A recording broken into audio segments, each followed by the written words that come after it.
All right, all right. What is up? Pioneer. Well, we're back. This time with some Pioneer. And what you see in front of you is Mardu Greasefang. This has quickly become one of my favorite decks in Pioneer. And I guess I can sort of talk about that a little bit while I sort of adjust my YouTube hashtags and stuff like that. Um, So Mardu Greasefang is a deck that it's a sort of a pseudo combo deck. And I might have to mute something really quick. No, I'm good. Sort of a pseudo combo deck, if you will. It is not a full blown combo deck because it can sort of function just like a mid range deck. And let me just type something in because I can't type and talk for some reason. Magic the Gathering hashtag Magic Pioneer hashtag Greasefang hashtag Magic hashtag Magic Pioneer, and we'll just do hashtag MTG for good measure.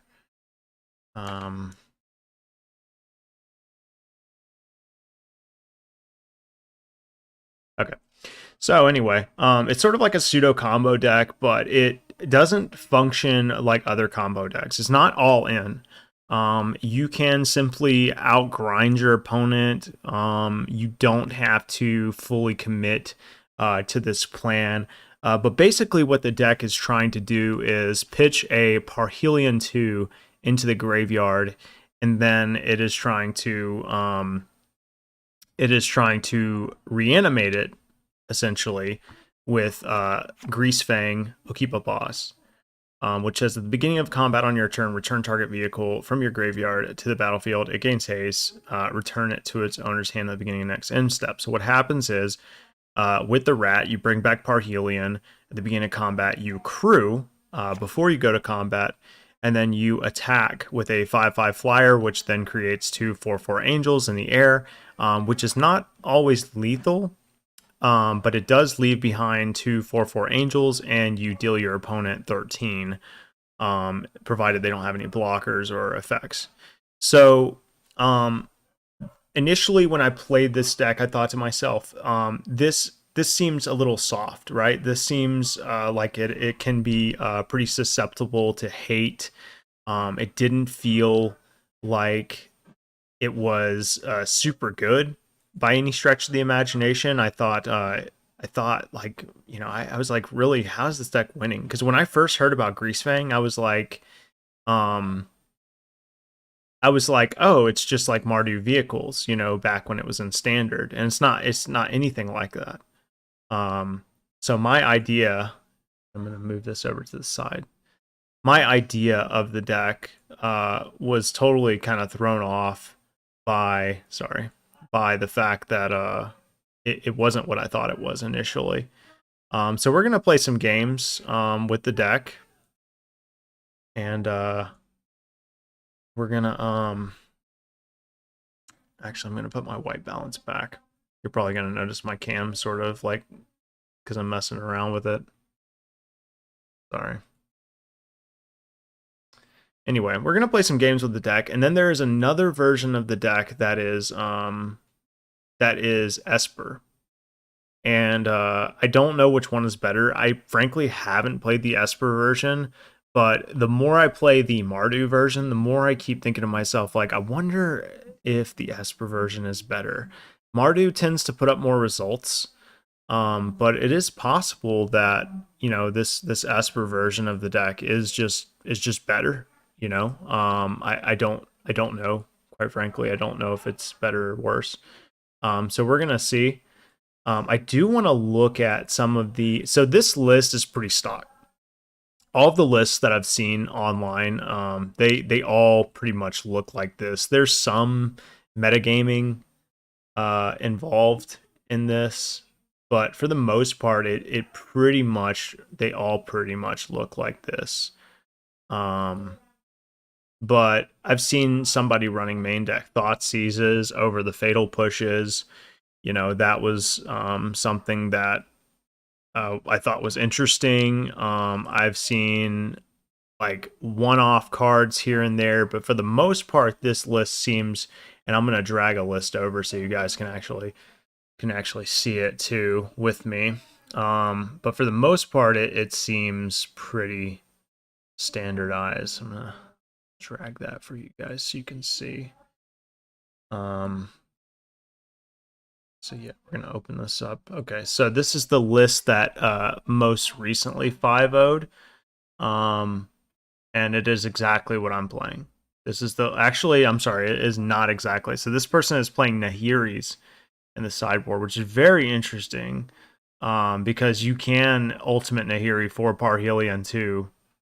So that's very interesting actually as a sideboard card, and I like that actually. I wouldn't mind, I wouldn't mind running.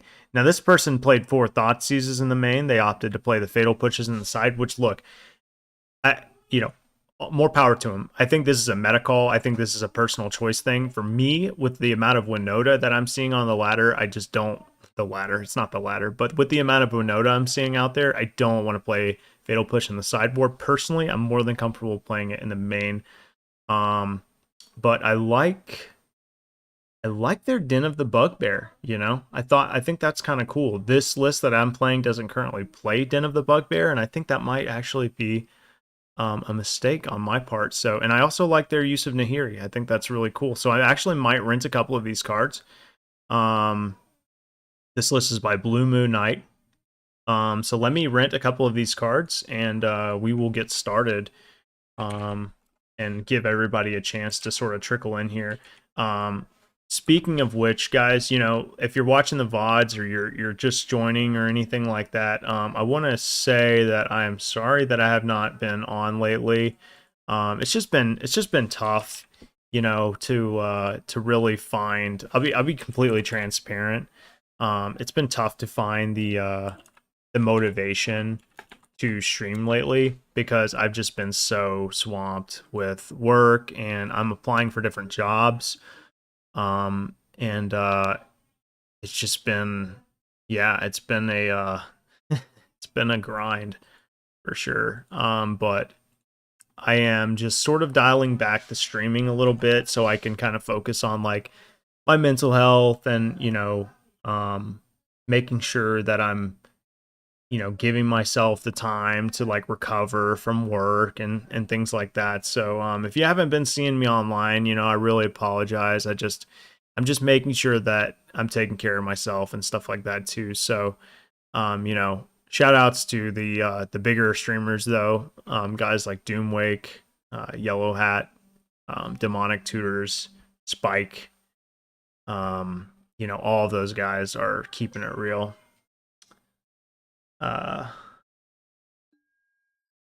Pioneer cards to the moon. Are you talking about welcome by the way, Patrick? Are you talking about because of the Pro Tour announcement? We can talk about that a little bit. It is a very interesting announcement.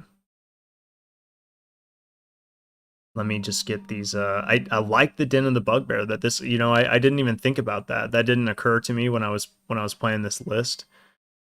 His mana base seems to be slightly different than the mana base that I'm running, but yeah, we're gonna run that Den of the Bugbear. So he is playing 3 Blood Crypts, 4 Blightstep Pathways, 4 Concealed Courtyards. We're playing 3. Bright Climb Pathway. He's only playing 1, so he's opting to play 2 Godless Shrines, 4 Inspiring Vantage, 2 Sacred Foundries. So the list is 1 Swamp. We're not even playing a Swamp, which I actually don't think is a mistake or anything. I think that's actually the right call. Climb Pathway. Okay.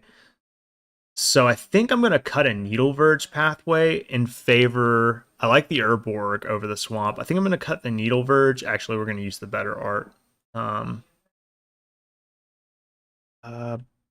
Pathway. Ooh, what was that typing? Pathway.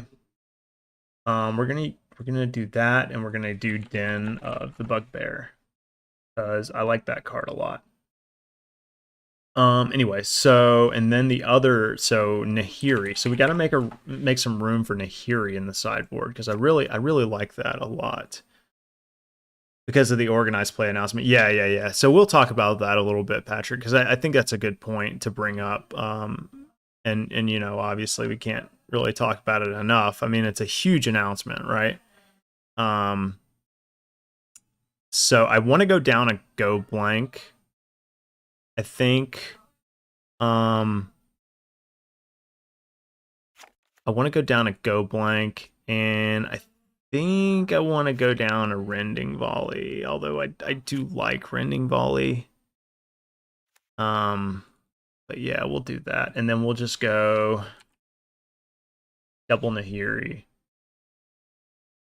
I like that. So just provides like a different angle, I think. Maybe just one Nahiri. Because I have been seeing a lot of the mono blue spirits, and I've honestly that matchup just beats my ass. It's hard to that deck's a hard deck to beat. I came very close last time I played against it, but yeah, we're gonna run this list though. So yeah, like the organized play announcement, very interesting. I didn't see it coming.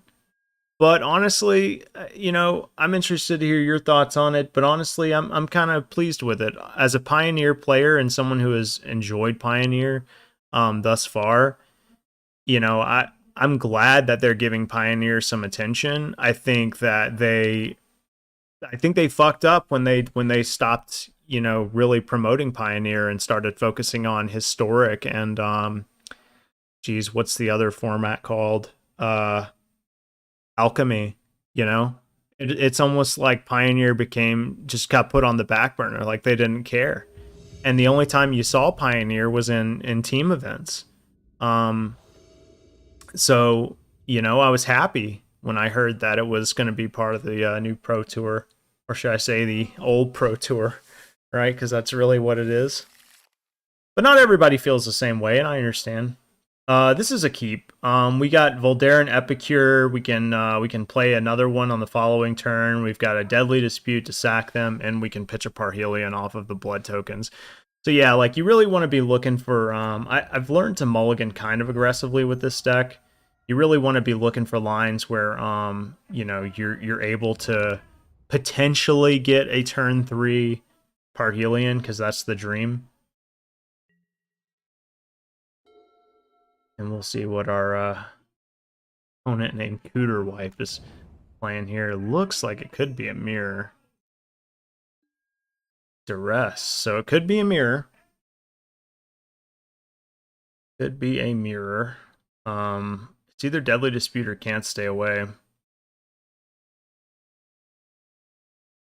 I probably would take Deadly Dispute here personally if I were them. It might not be a mirror. They are playing Gigantha, which is not a card that I've seen in these lists, but yeah, because you can't play Gigantha with Parhelion, right? Yeah, it's definitely not the mirror then. Okay, we drew another Inspiring Vantage, so I guess we drew an Inspiring Vantage, so I guess we would just play that. Go here, deal our opponent 1, just play the Inspiring Vantage. Yes, it tells our opponent what we drew, but it's a fast land, so. But yeah, I'm excited. I love Pioneer. I don't care what people think. Played only a handful of matches. I think I like the process of getting to Pro Tour. I like more spots available at Regional Championship. Yeah. Yeah, it needs to be accessible for normal people, right? Like it doesn't need to be this like exclusive club where very interesting, where only a select few people could possibly ever dream of getting to it, you know. I'm not saying like anybody and everybody, but definitely people who put the time in and stuff. Okay.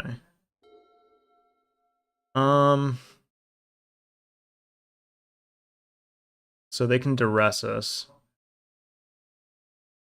which is really just making me think that I might just... I could Deadly Dispute. In response to the duress, like block and Deadly Dispute. Or I could just play Blood Tithe Harvester. It would make it hard for them to attack. They might have a removal spell. We have a Parhelion in the graveyard, so like really we need to draw like Greasefang at this point. But I like playing the Blood Tithe Harvester here. It gets us another blood token in play. And we played our land, right? Yeah, we did. And it means they have to like Fatal Push the Blood Tithe Harvester. They might recast Fatal Push just to hit another creature, but yeah. We'll see what they do. Looks like they're just red-black. I've seen this deck before. Okay, so it's Pyromancer. Very interesting. Wonder if they have a Fatal Push.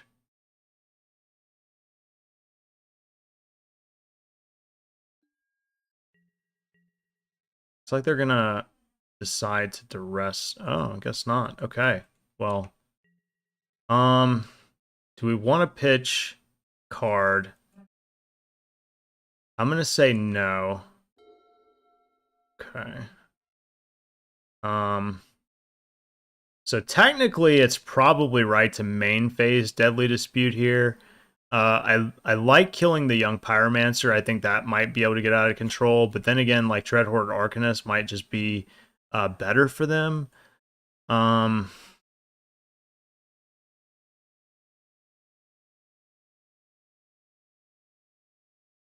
Tough call. Also, if I kill Dreadhorde Arcanist right now, it makes Greasefang able to be killed. So, like, I think I'm just gonna Deadly Dispute right now. Draw 2 cards. Okay, we drew a Fatal Push. That's good. Let's play this.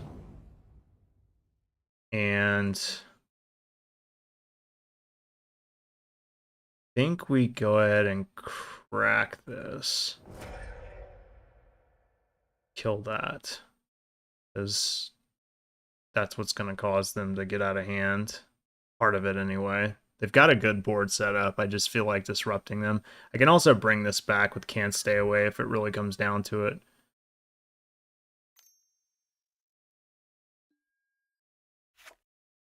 Sacrifice a creature, draw 2 cards. Okay. That's fine. I'm just going to go ahead and Fatal Push their young Pyromancer here.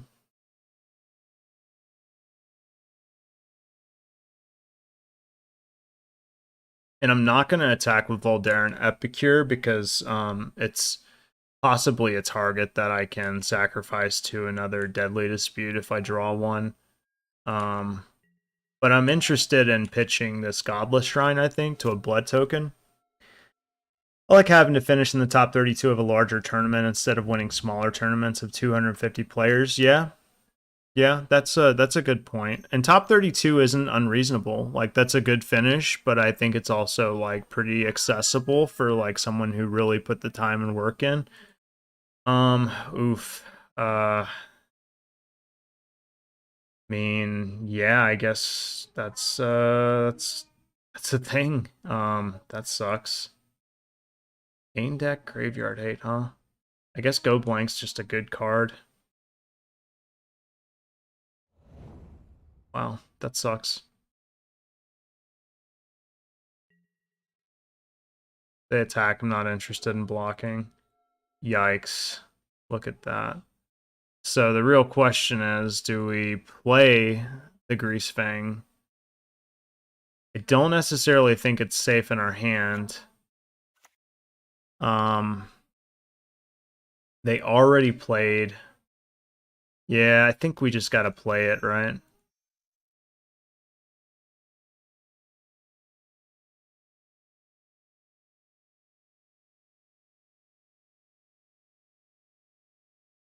And we were very close to getting that Parhelion in play.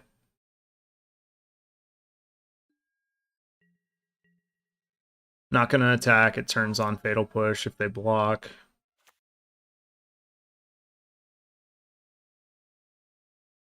course, with them running Village Rites, maybe it's the call. Young Pyromancer again.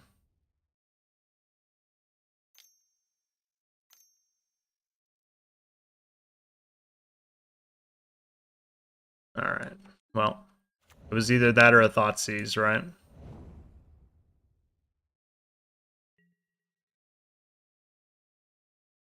We eat the one here. Why not attack? I don't understand that. That's a good draw.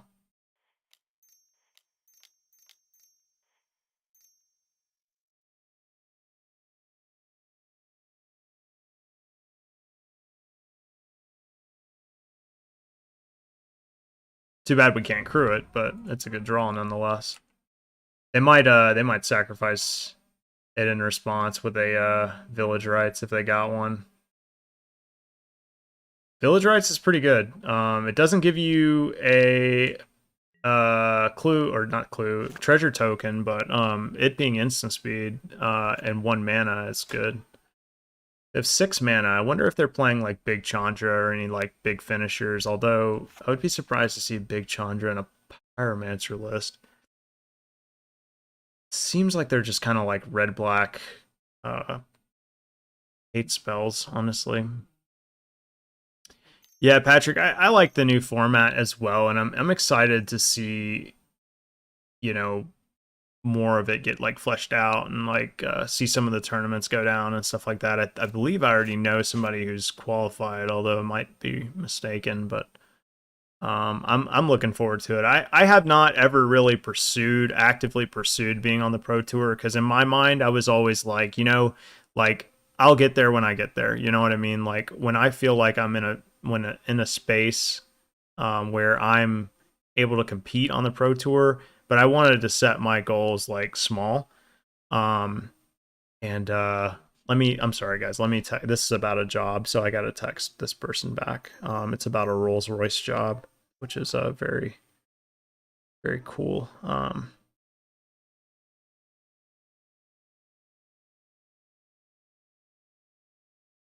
Thanks again. Looking forward to hearing from you. All right. Sorry about that. But yeah, I figure, like when I get there, I'll get there, I know I'm not ready for the pro tour yet. I don't know if I block any of these. Maybe I do. Yeah, I'll block one.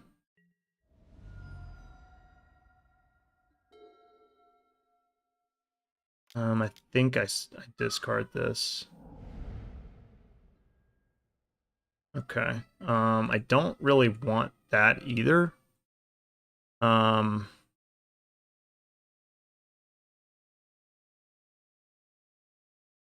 do I save this, or do I just pitch it? I don't hate just saving it. They have one card in hand. I'm surprised they haven't put Giganta in their hand yet. Um, but it just killing an elemental token feels bad. I'll save it for now, and I'll just pitch it on their end step if it looks like that's going to be. I have gotten seriously flooded with this deck before. It can happen. You don't have a ton of draw power. They're getting flooded too, though, or more so than me. Yeah, I figure they'll put Giganta in their hand now, right? Go blank. Well, if that's the case, then I guess I'm just gonna cast this, right?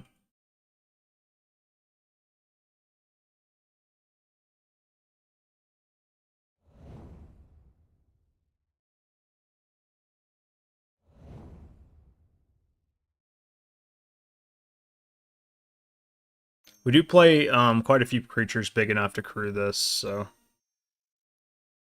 Alright, they put Giganta in their hand, so we really need to hit something this turn. It'd be nice to draw a creature that can crew that Sky Sovereign. Okay, I'm gonna pitch this. There we go. Perfect.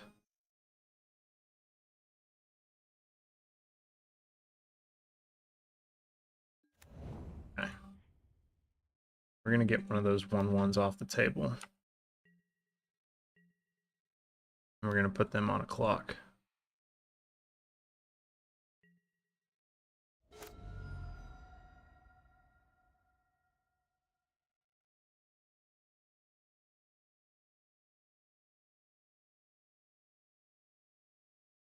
So Patrick, are you thinking about pursuing the Pro Tour, the new Pro Tour?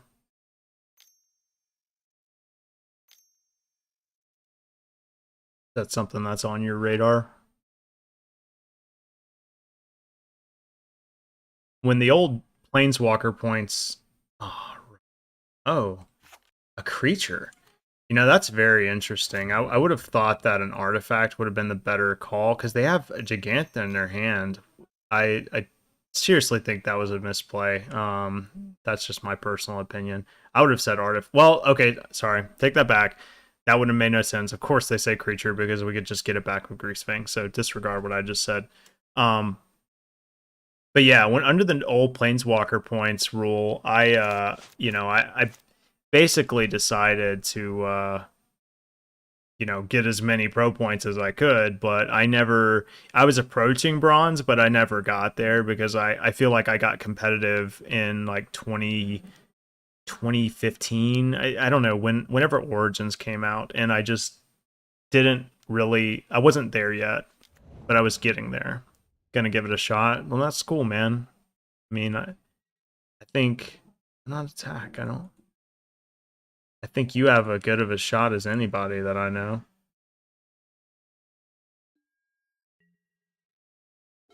You're a very, very good player, and I respect that a lot. Definitely put in the work. So we drew this Lightning Axe. If we don't get a relevant draw here, we'll definitely be pitching whatever card we draw to the Lightning Axe. Okay, that's... Boy, that's a tough one. I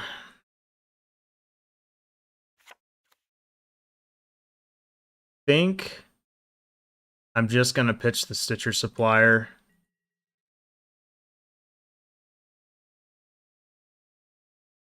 And I'm gonna do it before they can untap. I'll actually do it on their upkeep, just in case they're thinking about sacrificing. Okay, cool.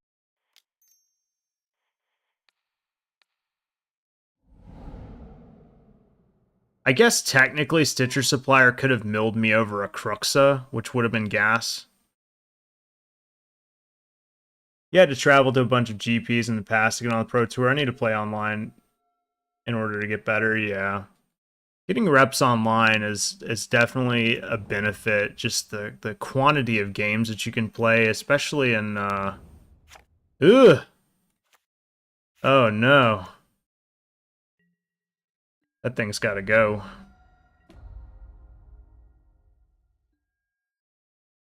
Okay. Soren, my boy.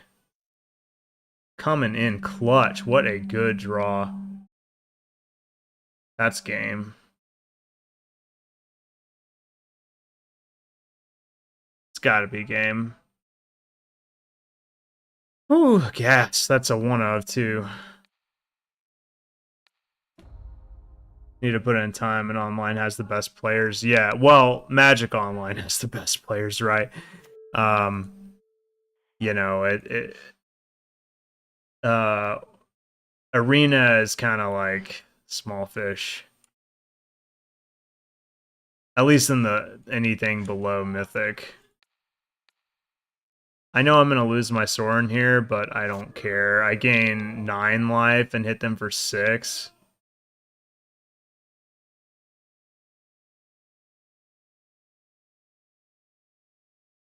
I didn't know if they were saying anything in the chat. Usually when stuff like that goes down, people got a lot to say, but I'm not saying it's right or anything. Oh, I'm not going to gain 9 life because my Soren's going to die. That's right, that's right. Still, though. Seems very good. They're on the top deck.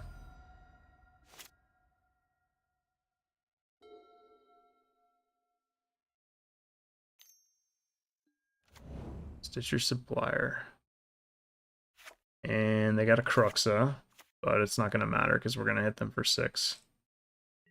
So they gave us some information.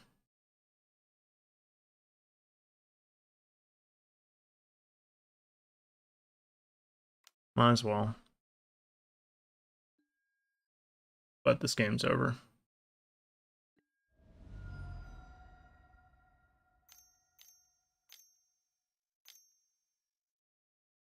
Yeah, playing on Magic Online is definitely a huge bonus, or not bonus, but benefit to your gameplay. I feel like it just gives you so much more experience with your deck. But I suffer from the mindset of like I put too much stock in my leagues sometimes. Like I'm like, man, I haven't 5-0'd with this deck yet. Do I really want to take it to a tournament?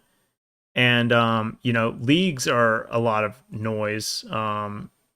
You don't always want to like focus too hard on like the leagues. It's just not something that matters that much. What matters is that you're comfortable with your deck and that you are confident that you can play well in paper. Because it's like sometimes people just queue with whatever, and it's not always like a deck that you're gonna see. And also, there's basically open deck lists on Magic Online. Like people can literally just Google or MTG Goldfish what you're playing, and that's not that's not like representative of what you're going to see in paper. Like people don't have open deck lists in paper. Sometimes people don't know what you're playing in paper. It's more of the deck is functioning. You mean like when practicing in Moto? Okay, so we saw Cruxa in their deck. So I think the Graveyard Trespassers can come in. She also has Ward, which is kind of nice. They have main deck Graveyard Hate, so that's a little rough. I think the Can't Stay Aways get a little bit worse, and I think my Cruxa gets a little bit worse as well. Although there were times, I mean, they have to draw it, right? But there were times when it was good, but I definitely think that the Nahiris can probably come in. Although they are playing Angrath's Rampage. And a lot of tokens. Playing token. A lot of tokens. I don't think Gridane is really worth it in this matchup.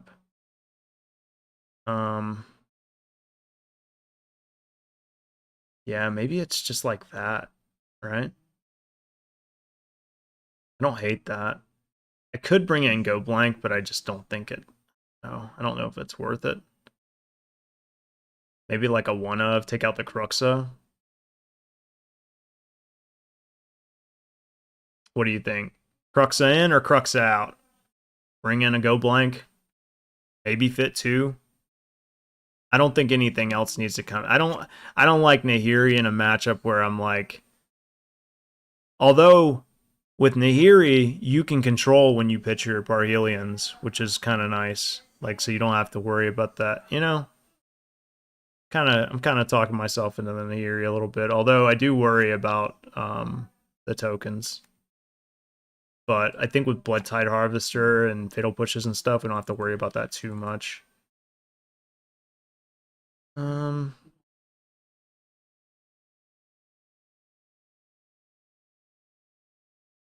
take out a Fable. Yeah. Oh. God, we're so good. So good at Magic. Okay. 1-0. Yeah, getting a feel for your deck. The thing too, though, that's interesting. This is something that like I didn't really put much stock into until like I started playing a ton of Magic online and stopped playing as much paper. Is like you have to play the deck in paper too. You know, you can't totally uh reject playing in paper. And I know that's not what you're saying, but like for me personally, like I overlooked um just shuffling a deck and playing it in paper because sometimes the logistics of that are leave you susceptible to like dexterity errors. And I noticed when like my triggers weren't happening for me and I had to like keep track of certain things that Moto was keeping track of for me, like it changed the dynamic of how I was thinking when I was playing the deck. I hope that makes sense. Um and I had to like think about stuff that I never thought about before. Like it's as simple as something like a chalice on one, right? Like a chalice on one is always going to trigger when you play a 1 mana spell online. But if you play a chalice on one in real life, it's not always going to remind you, like, oh, hey, by the way, I'm here with the dice on me. Like you have to remember that yourself. And you might just be jamming cards into your own chalice if you're not careful, you know? And that's, I mean, we've all done it, but or at least I have. Okay, Yorion.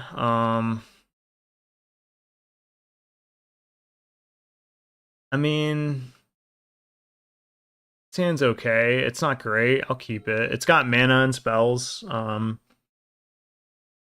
It's not my most exciting hand.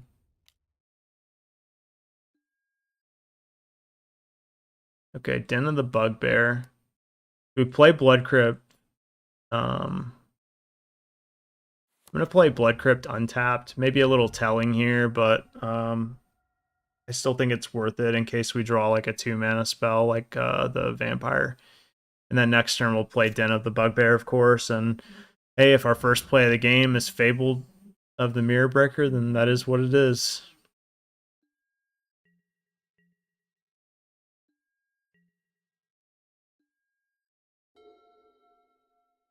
Okay.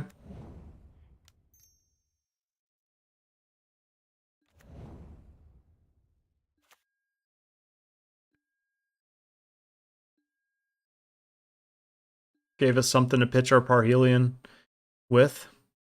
Now, if they're playing Spirits, okay. I was gonna say Yorion's an interesting choice. I guess they're blue-white control.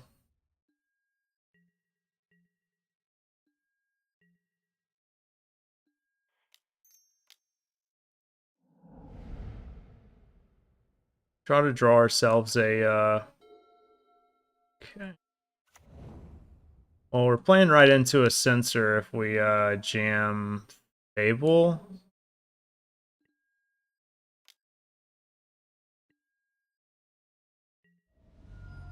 So I'm gonna play around Censor.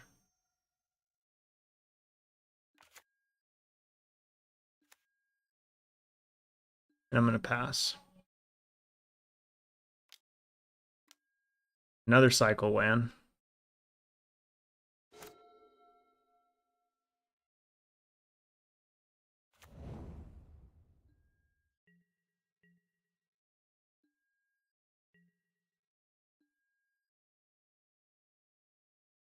I'll leave the lands in my hand. Yeah, see.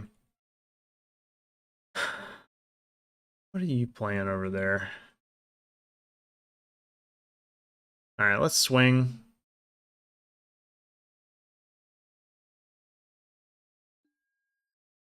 Remember, next turn's the turn they want to play 5 mana to Fairy. So we'll give them a reason to Supreme Verdict. You know, if they're going that route. Do we play? Yeah, we got enough red in play. Could just do that.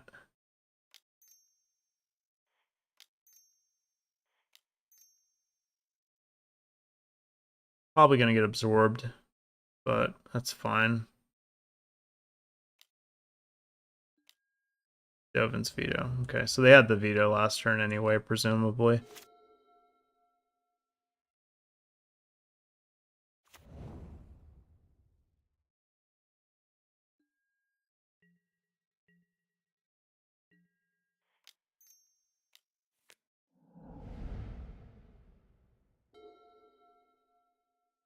All right, odds of this resolving. 0?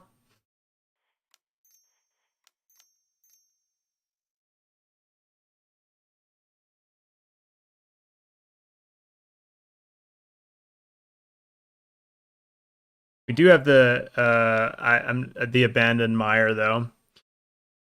So there is that. We'll go ahead and play this untapped just in case there's any nonsense going on, and also just keeps up the fatal push just in case. All right, begin combat. Are you gonna bounce it to my hand? Or are you gonna kill it somehow? They're gonna bounce it to my hand. I will take that over the alternative. Although now they are aware.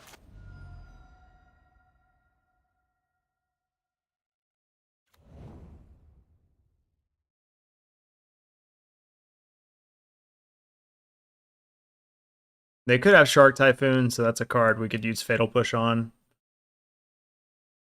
Alright, looks like they're tapping some mana.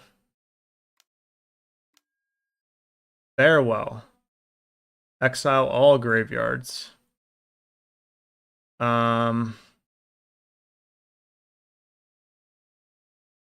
Sure.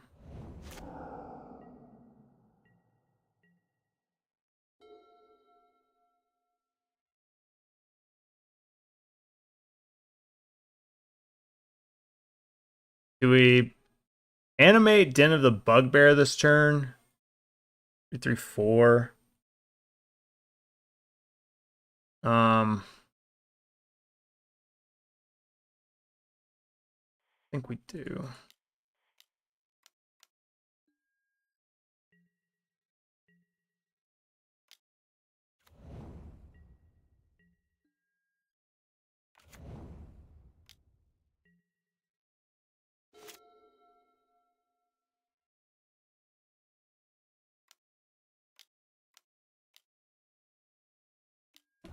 D5.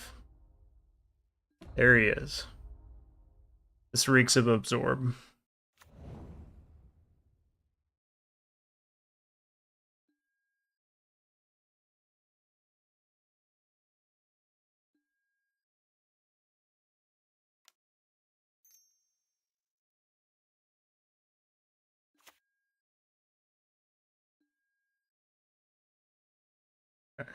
No card to bring back.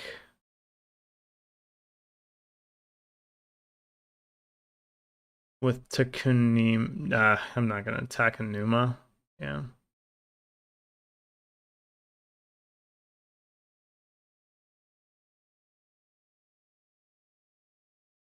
We go for the Teferi.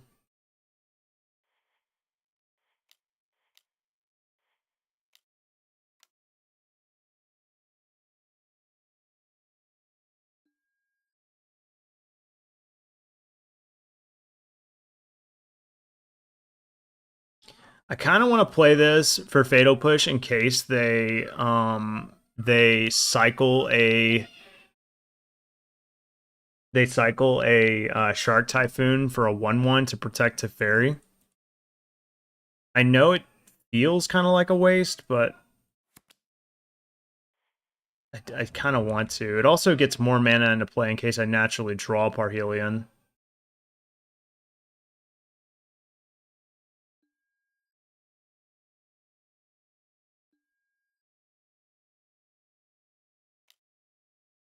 And we're going to redirect that to Teferi, of course.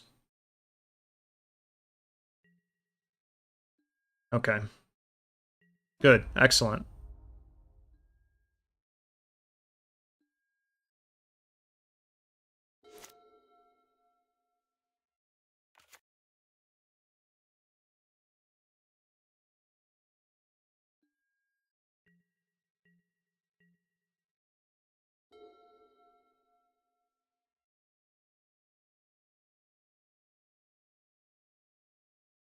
Okay, so if I animate, I'm not going to have enough mana to kill Hall of the Storm Giants.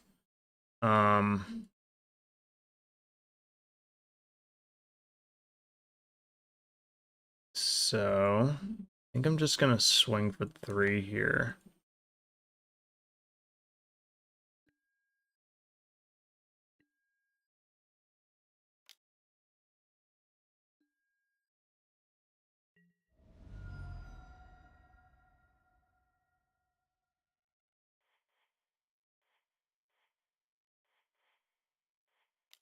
Play this.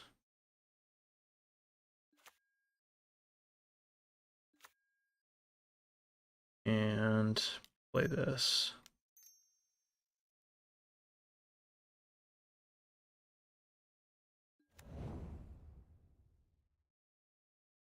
You have 3 cards in hand.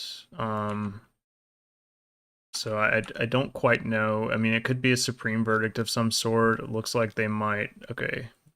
Memory Deluge.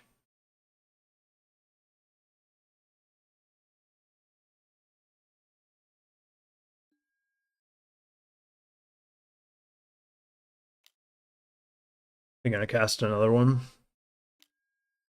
Okay, Omen. Sure.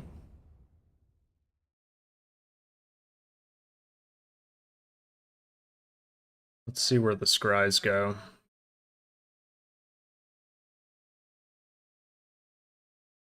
Puts 2 cards at the bottom.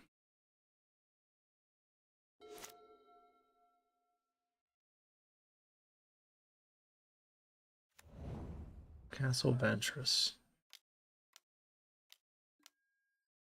Main phase Memory Deluge. So they are looking maybe for Supreme Verdict, although I don't know why you would cast it now. Maybe they're just looking for Teferi or something. Okay. Yeah, all these little pipsqueaks, I mean, they really pressured him. Okay, so in this matchup, we're definitely taking out the removal. I definitely want the Thoughtseizes. I'm going to assume that they're bringing in some number of Graveyard Hate. I think the Can't Stay Aways can come out. Redain is certainly at her best here. I want the Go Blanks. And as far as what cards to take out, Sorin isn't necessarily at his best. He can bring back creature that has been killed by a board wipe or removal spell. However, most of what they're doing is exiling. So I think Sorin is probably not great here. I don't actually mind the Nahiris, although I think she might be susceptible to whatever their new 6-mana board wipe is. I do think she's better than Sorin. Although Sorin is good if they counter my stuff. Maybe we...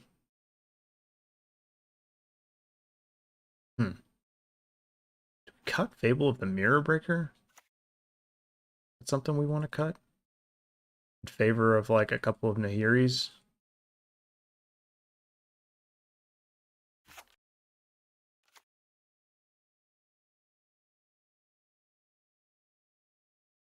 Yeah, I kind of like that.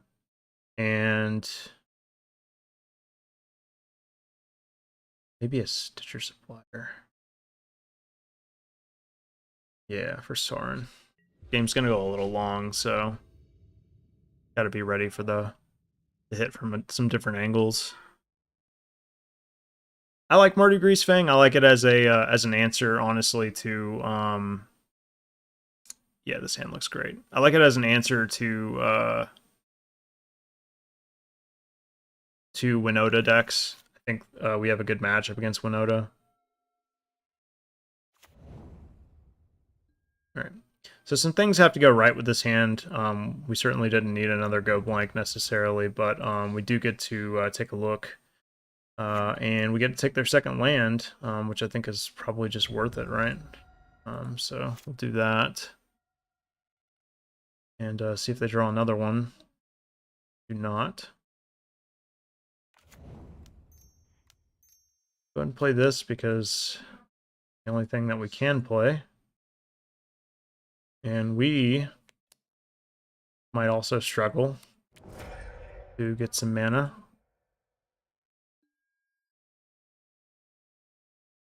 Oof. Alright, well. All's fair in bad variants, right? Okay.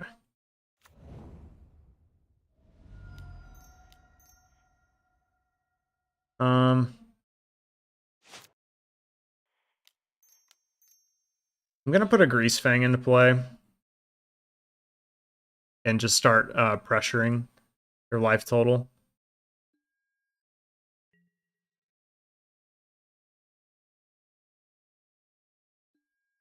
Okay, they pitched Shark Typhoon.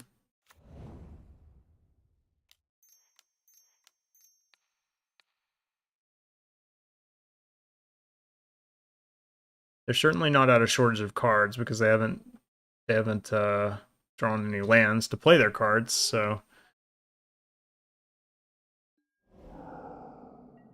what did they pitch? They pitched T5 and Portable Hole.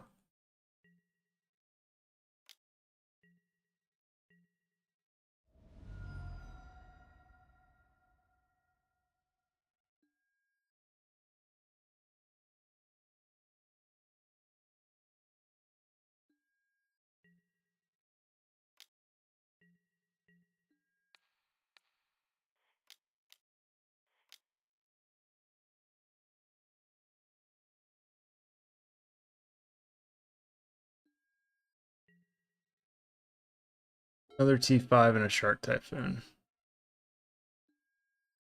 Yikes.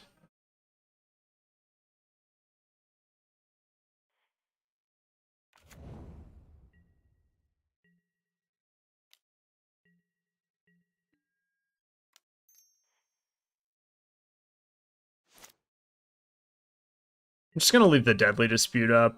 I know that sounds weird, but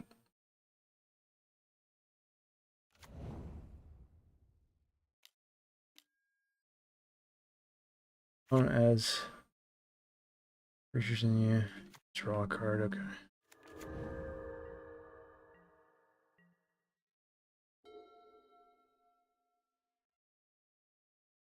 Well, we're on our way.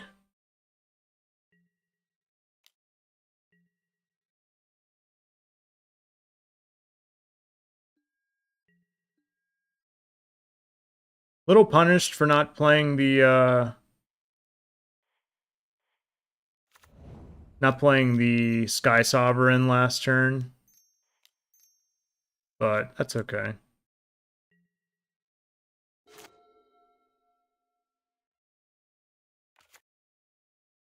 There's 3 mana. Rest in peace. Well, a little too late.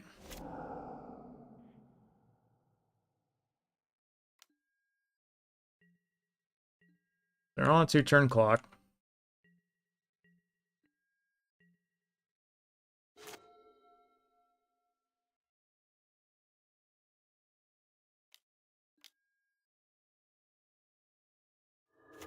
Alright, they survived for the time being.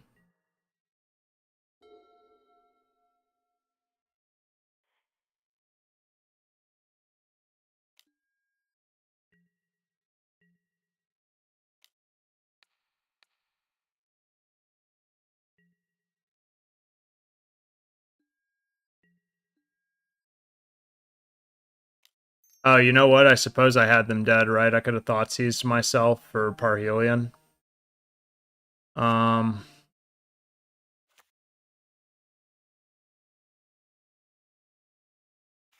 Take March.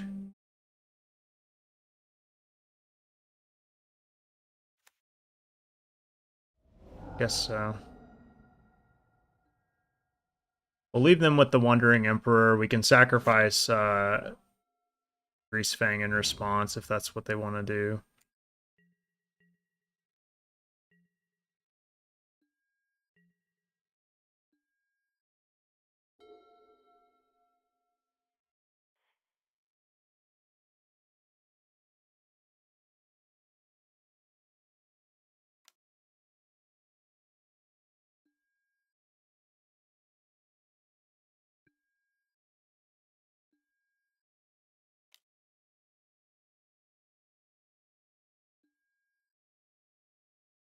So they're likely going to Wandering Emperor us here.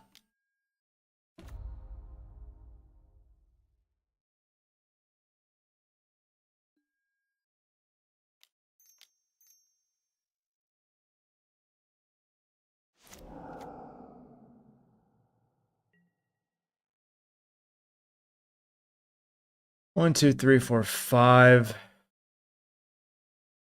3, 6. Okay. We almost have enough to cast out Parhelion.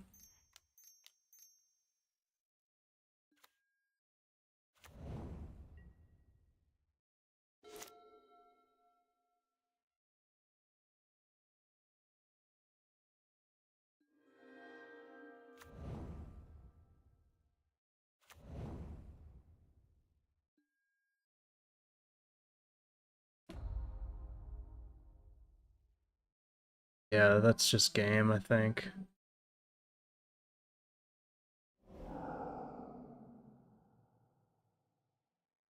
Oh, wait, they have Rest in Peace. Stupid.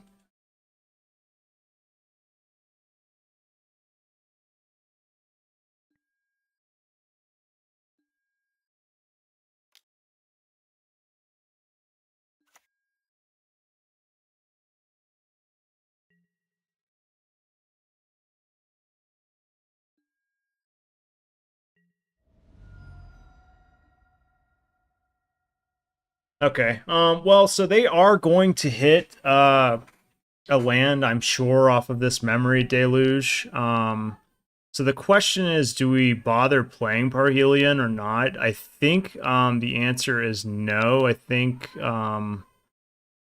well, Parhelion is good if they don't hit the land, but they hit like a Supreme Verdict. Parhelion is bad because they can just farewell us and destroy everything. And then we're left with virtually nothing. I think I am just going to play a Blood Harvester here, Blood Tithe Harvester, and then play the land tapped, I believe. Let's see, 1, 2, 3, 4, 5, 6, 7, and then this would be 8. And we want to go ahead and pitch this Needle Verge pathway and potentially hit a discard spell. Let's see, 1, 2, 3, 4, 5, 6, 7, 8. Yeah. Okay.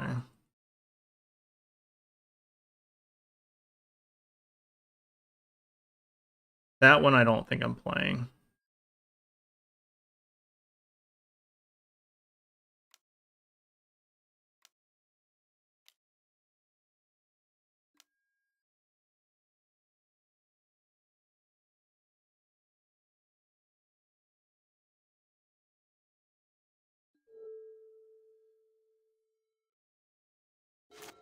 Presumably we're going to get board wiped this turn.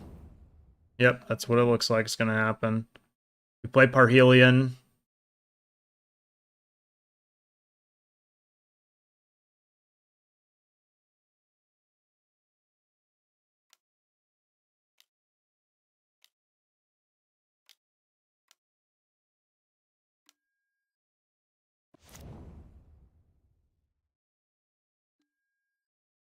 We even got a backup Parhelion for our troubles.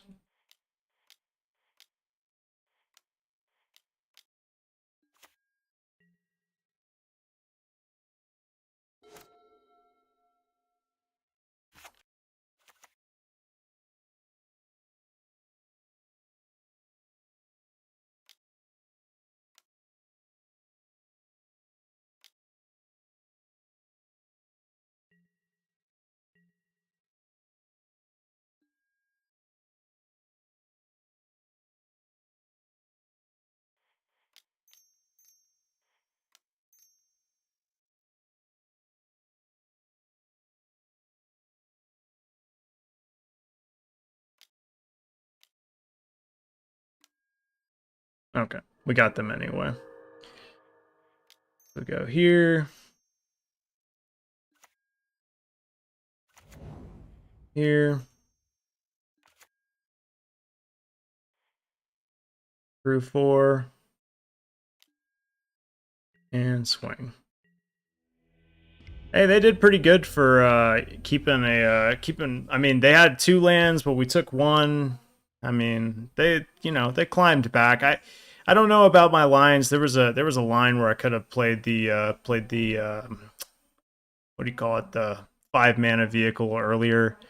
I wanted to, I forget why I didn't play it. I think I just wanted to keep up. Yeah, I wanted to keep up Deathly Dispute in case they dealt with the Greasefang. I felt like I was in a pretty commanding lead, but hey, I mean, they climbed out of it a good bit. They did good. I'll be right back. 1 second, guys. Whoops, one of my lights.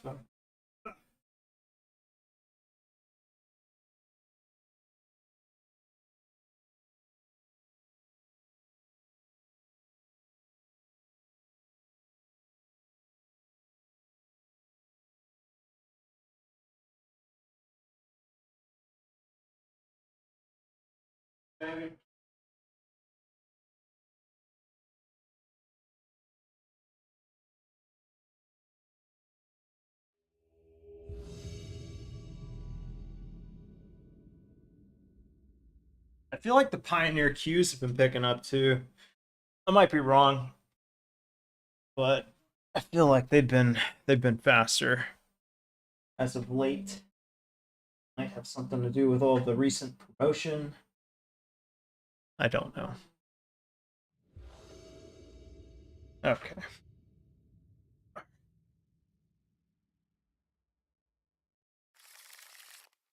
This hand looks keepable.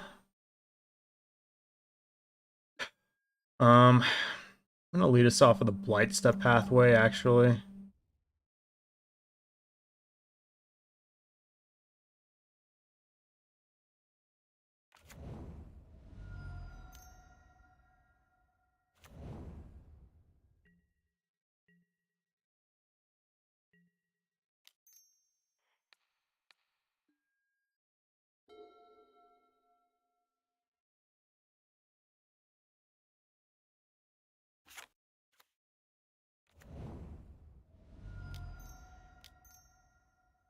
Kind of awkward drawing the second Deathly Dispute.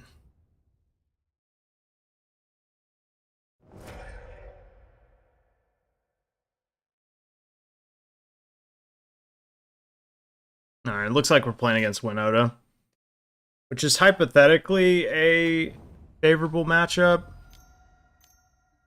But this hand isn't doing me any favors. Yikes.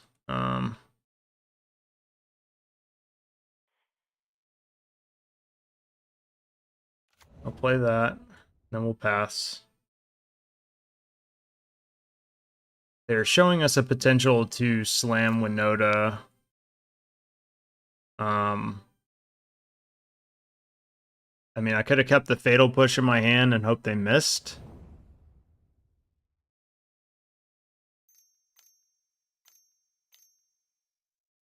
Yep. Okay. Okay.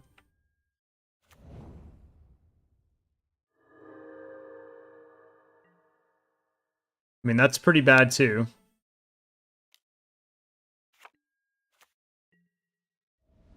Yikes. You want to talk about some variance over here. So that's the bad one. I think we've drawn 3 in a row. You know, I thought before I played the Cruxa, I was like, you know, it probably won't come down to it, but there's a possibility I should save this for a Deathly Dispute. But then I thought, no, we'll draw something, sacrifice to Deathly Dispute in that time frame. The answer was no. We won't. It looks like we're just gonna die to like normal attacks here, but really we just kind of died to our own draws, to be completely honest. Okay, well, better late than never.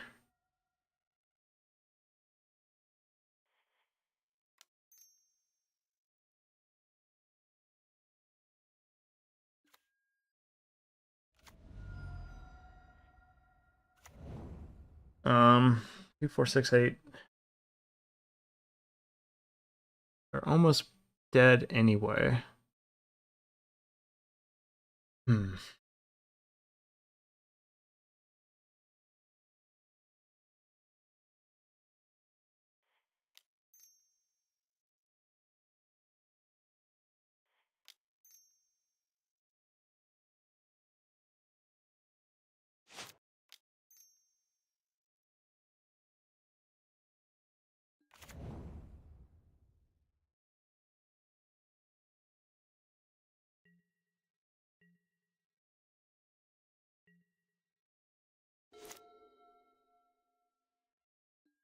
I don't know how I get out of this pickle, but I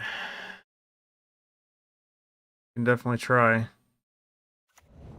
I'm just a little bit too far behind, and if this is a Winota, then we're just dead. Yeah, we sure are dead. Unless... Oh wait, that's a treasure. Dumb. Yeah, that's fine. I mean, it's not fine, but...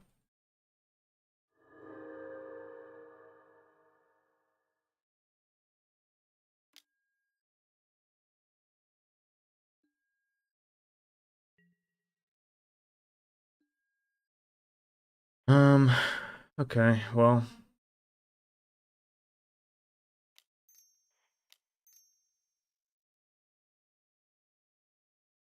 We have to sacrifice the treasure token and draw a fatal push. We did not do the thing that I had just described. Alright. Okay, so it's Winota. Here we bring in the portable holes. I think that's reasonable. I've thought about bringing in Thoughtseize against them. They are somewhat of a combo deck. I'm not quite sure if that's the direction that I want to go. Nahiri seems good against them. I could see cutting the Fables against them. I'm sure they bring in some amount of graveyard hate.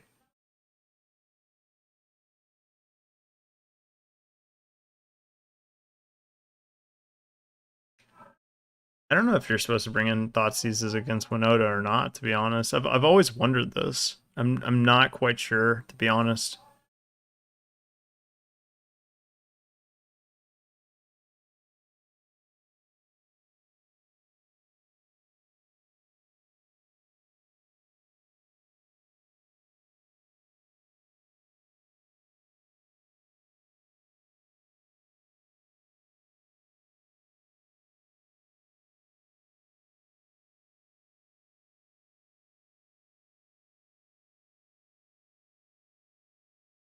I think Thoughtseize is probably worth running against them. They can always top deck a Winota. I mean, that much is true. But I value just getting it out of their hand. Now the question is, what are we really cutting? I guess I could cut like a couple of Fables.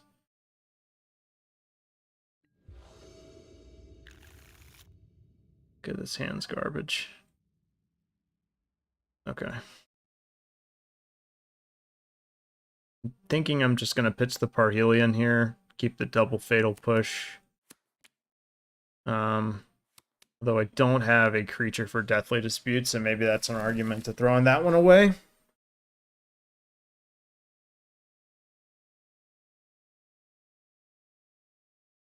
I'm going to dump the Parhelion.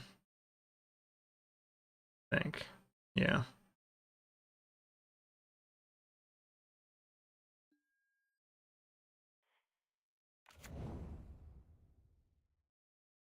Pulling it. Opponent mulligan to 6. And tapped go.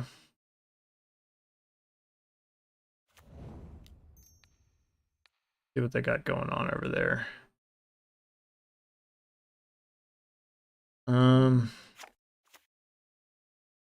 Prosperous Innkeeper takes them off of a 3rd mana. could potentially be very solid. This is actually kind of a difficult one.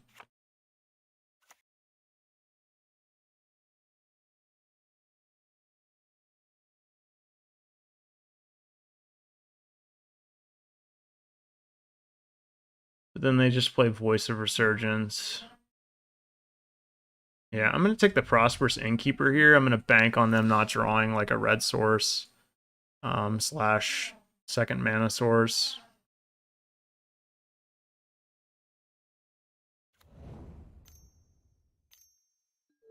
All right, so they play Voice. God damn, are we going to keep drawing Deathly Disputes?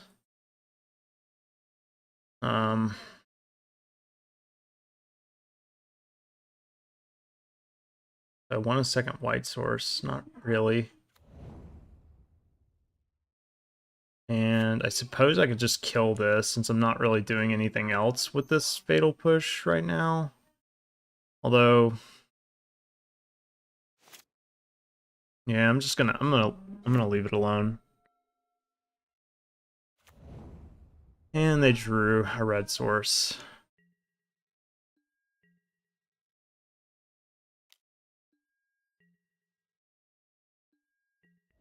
That is really annoying because now they get the pitch too.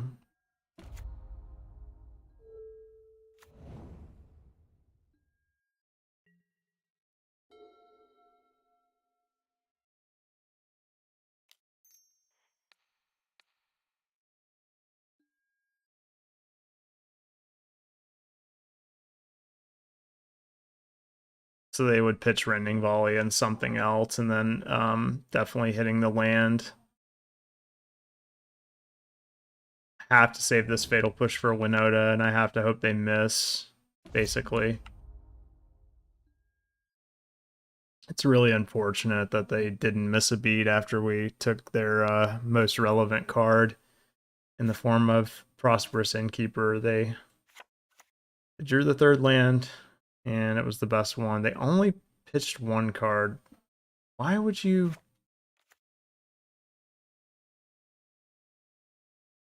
Unless they already had another land, but... Okay. So they're going to get a Winota trigger. And we absolutely have to find... Okay, they're not going to... Okay. They're not going to cast Winota. They're just going to slam Rest in Peace.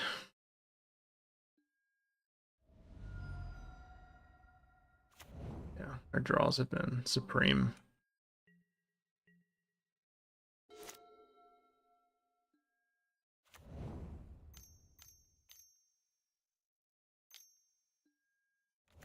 I mean, I feel like this is honestly like not a bad matchup for Mardu Greasefang. I think this is part of the reason.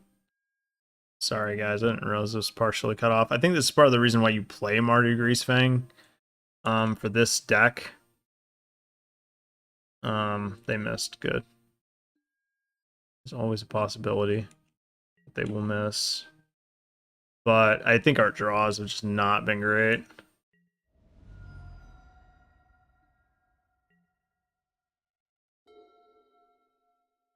Yikes. This matchup's over.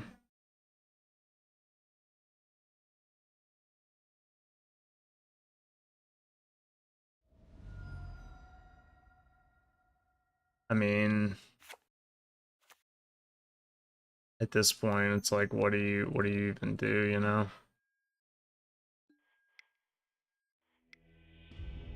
Yep. Okay. Winota is the best deck in Pioneer for a reason. It eked above Blue-Red Phoenix when the new enchantment got printed. And it has remained a solid choice amongst people that are just simply trying to win as many games as Magic as possible, slash, like, not really invest any time or thought into Pioneer. But there are some people who were already playing it before then.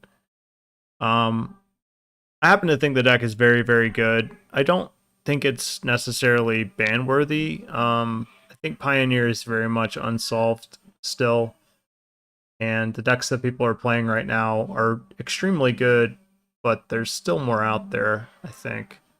I do think if you're playing Pioneer on the ladder, or even in paper, really, then you should definitely have a plan against Winota. Again, I feel like that matchup isn't bad for Greasefang. I wouldn't call it like a 60-40 by any means, but I would feel comfortable saying it's like a 55-45.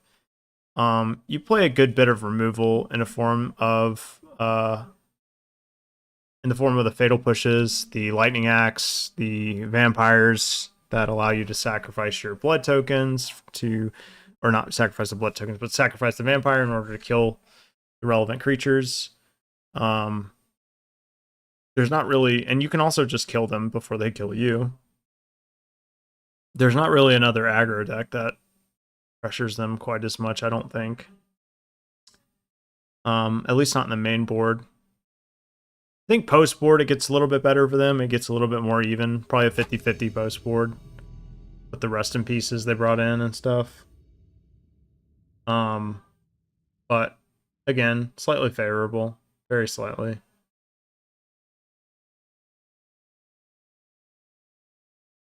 Part of the reason why I'm playing Greasefang for sure. I do wonder if the Esper version of Greasefang is better against Winota. Okay, so our opponent has not revealed a companion. Our hand is keepable but slow. I am going to hang on to it. It has some key combo pieces in it, but it's not my favorite hand. Green, Gilded Goose. Okay, this says sacrifice to me. I'm going to kill the goose.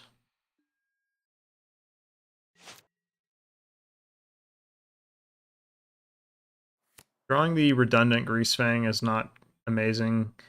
Our draws have been so-so this league. We started off pretty hot and cooled off a little bit for the time being.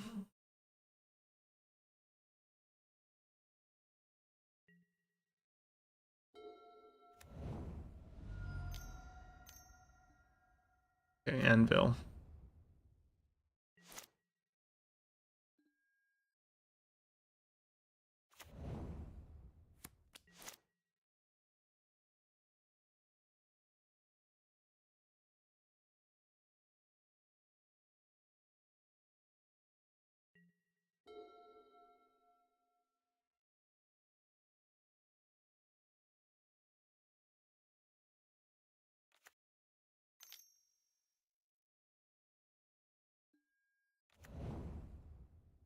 Pretty good.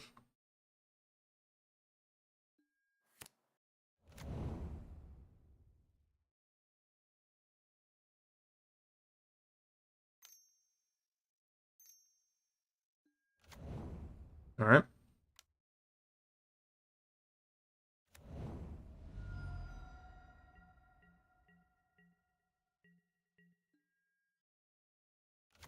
Guess we're just gonna draw a bunch of lands. That's what's gonna happen. So far, we have hit Greasefang into lands.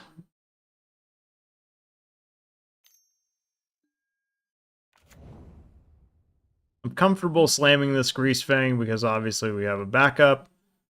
And if they fatal push it, then so be it.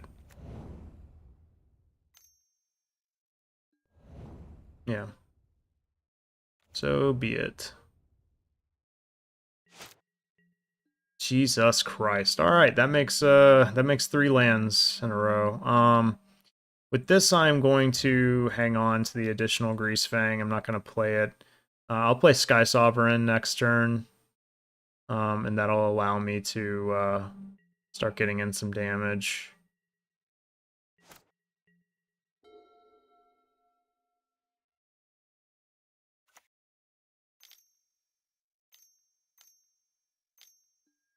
Torvald, yeah, that's pretty good.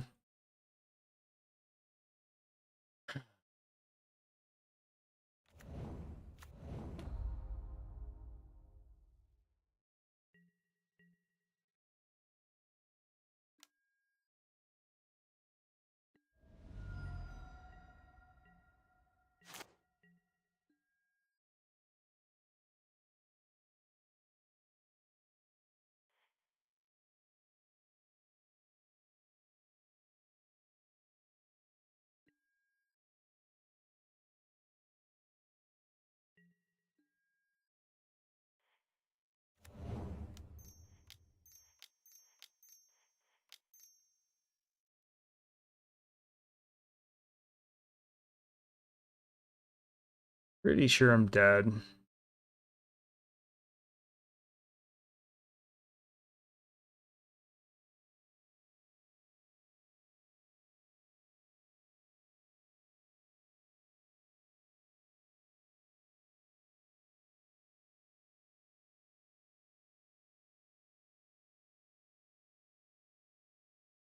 Yeah, our draws were just god awful. I mean, we drew lands the entirety of the game after keeping somewhat of a land heavy hand, but also the additional Greasefang, which we did not need, of course.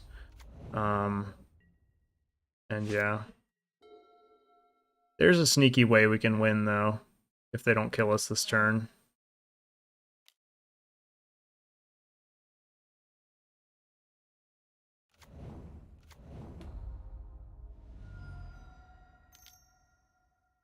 Kyle, thanks for the like, appreciate it.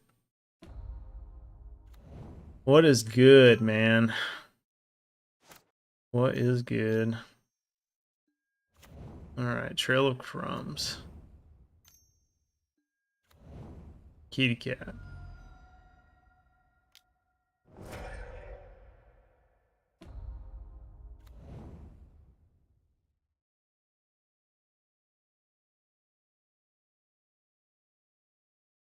I think they have exact lethal.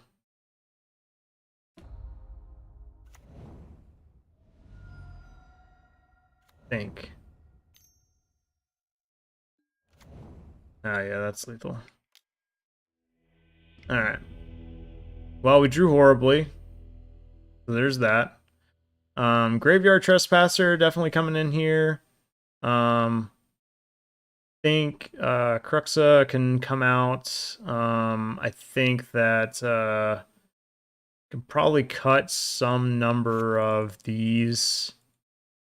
Portable Holes, very good in this matchup. Nahiri, probably good in this matchup as well.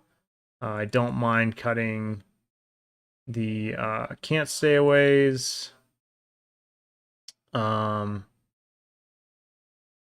And I gotta assume they're bringing in Graveyard Hate.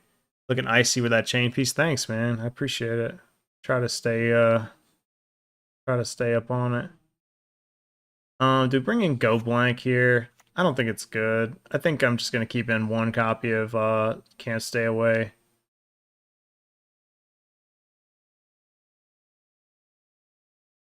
Might even cut some Deadly Disputes. I don't know. I don't usually cut Deadly Disputes. It's not usually a card I cut. No, I'm gonna keep it in. Yeah, man. So far, night's been good. It's just been we just lost to Winota. We started out 2-0. We drew pretty poorly in that matchup. Not gonna lie, but I mean the variance just wasn't on my side in that one. I feel like Winota is slightly favorable for Greasefang. I don't think it's like an auto win or anything like that, but I think it's like barely favorable. And then post board it kind of evens out for them. But we just drew like ass.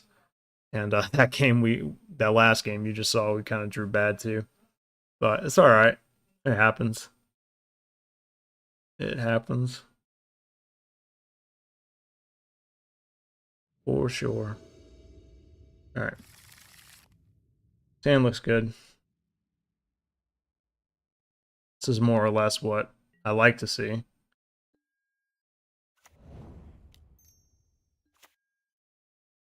All right. Greasefang in the yard.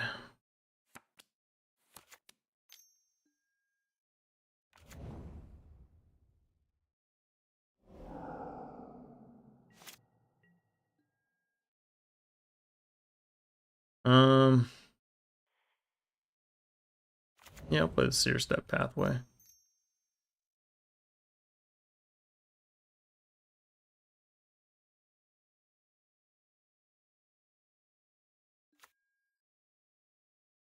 Have a build like this with the Magda, Hellion Deadly Dispute, Adult Gold Dragon, etc. Sounds spicy.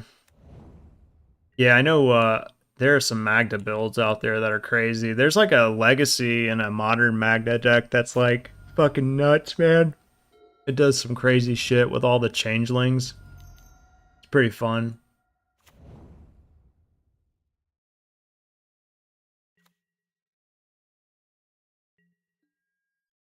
All right, so it's kind of awkward, but we sort of got to push the issue with this Soul Guide Lantern he's got.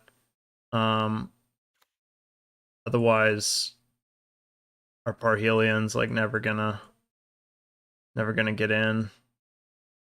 I guess I'm just gonna swing for now.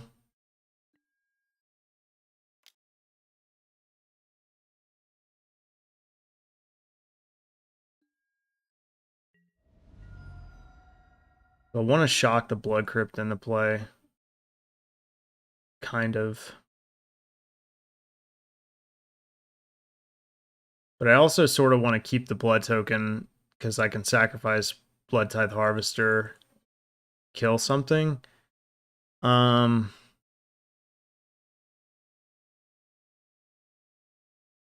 Parhelion's just fucking awkward.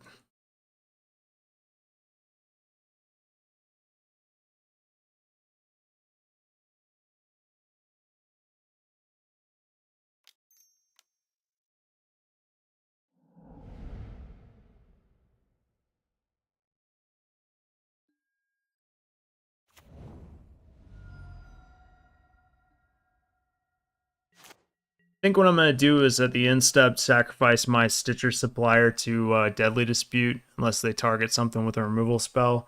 And then, oh, I took out Cruxa, huh? I was going to say, like, I could push the issue if I mill a Cruxa over.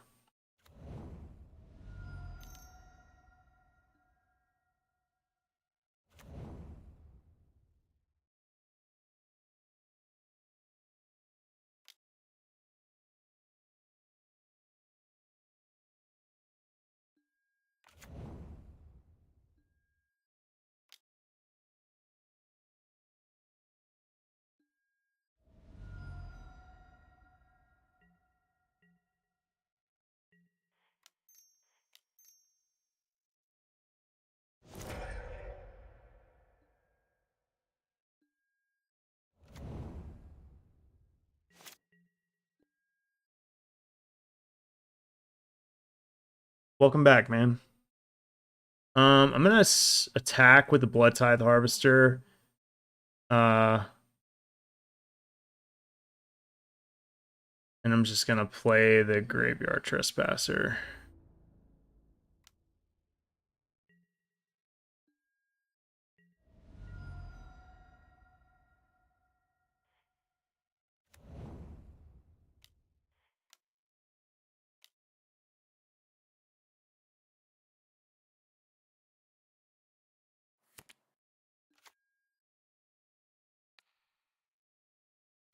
Creature card was exiled this way. You want to lose 1 life and you gain 1 life. Okay. Yeah, I'll exile a creature.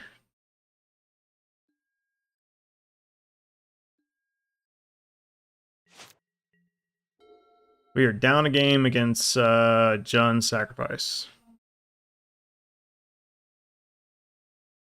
This is only if you sacrifice a food, right? Yeah.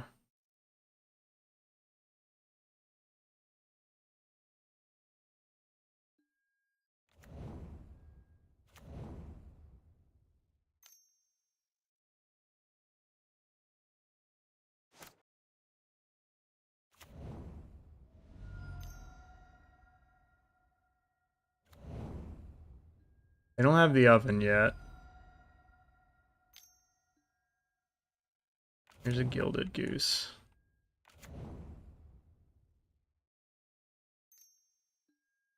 There's the oven. Okay, that's fucking annoying.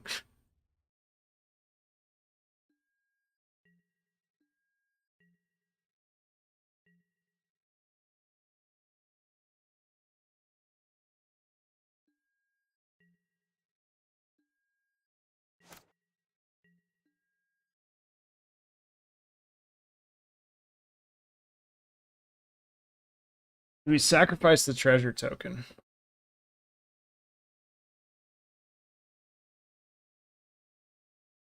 I don't think so, because if I play my cards right, I can actually hit them with Parhelion next turn. See the new Death Shadow art? Yeah, man, I saw it. It looks fucking sick. It's about time, right? About fucking time. Would they...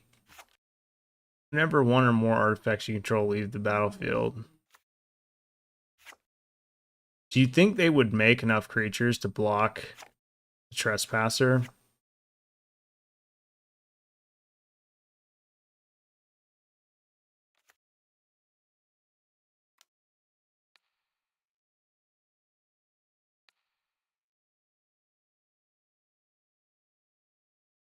I don't know. We'll see.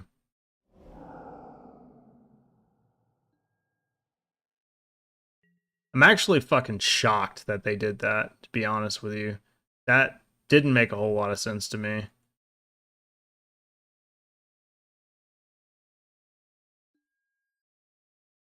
Unless they just have another one in hand. The possibility.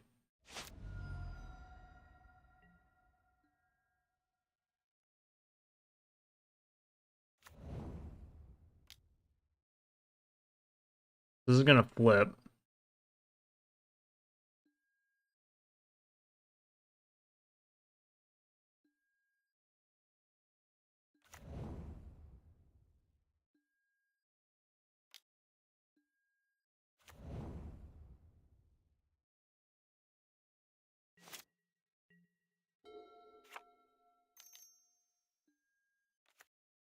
Yep.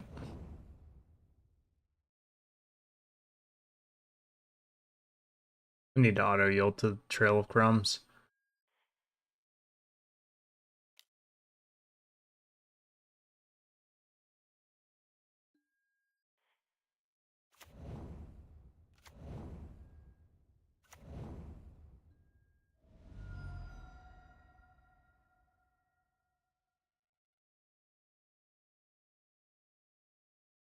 God, this deck is so annoying, isn't it? They just stall for like literally as long as humanly possible.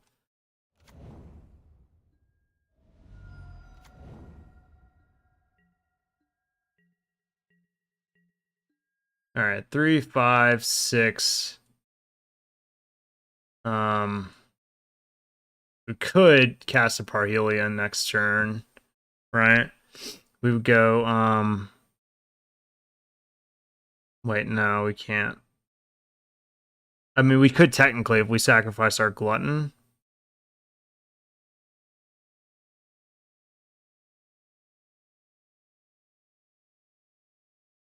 Or is it just worth sacking the treasure token and hopefully getting like a pitch outlet? Yeah, that might be worth it.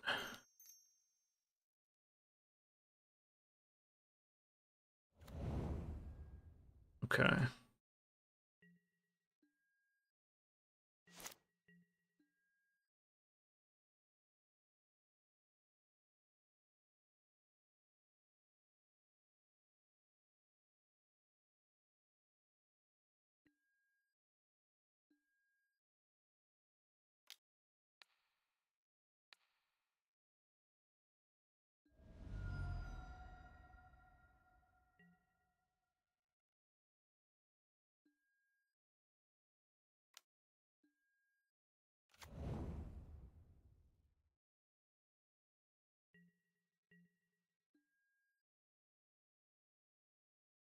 All right, so we can play Graveyard Trespasser and Greasefang.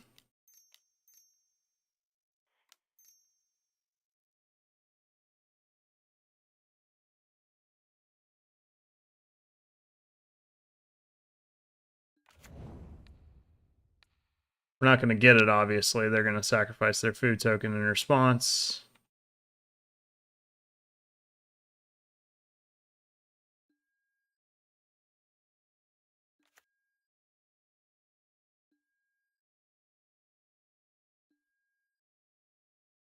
They play Massacre, right?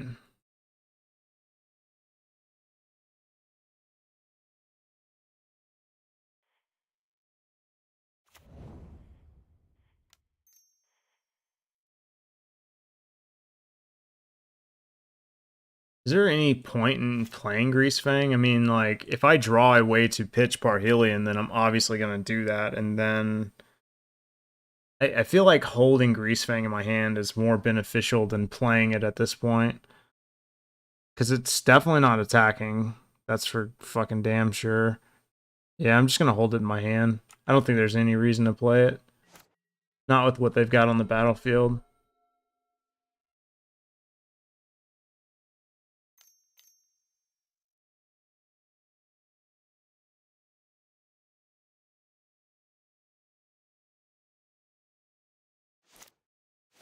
Next turn I can play, I can hard cast Parhelion if I don't find a way to pitch it.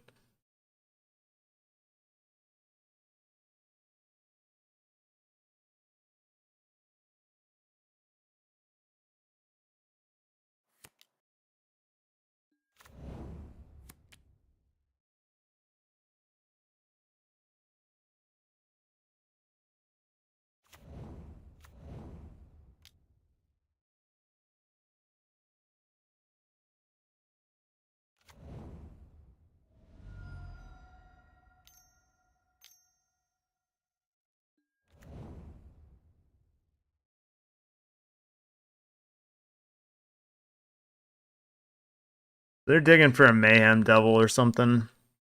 They're getting me pretty close to Mayhem Devil lethal. They can do a lot of triggers in one turn, so we may just be like one turn shy of winning the game. But we'll see.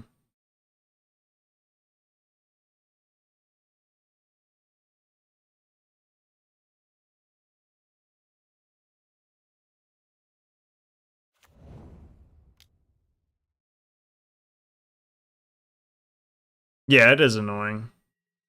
It's annoying, but like it's not unbeatable, of course. Like if you get ahead of them early, then it's really hard for them to catch up.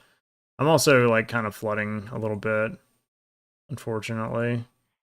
Um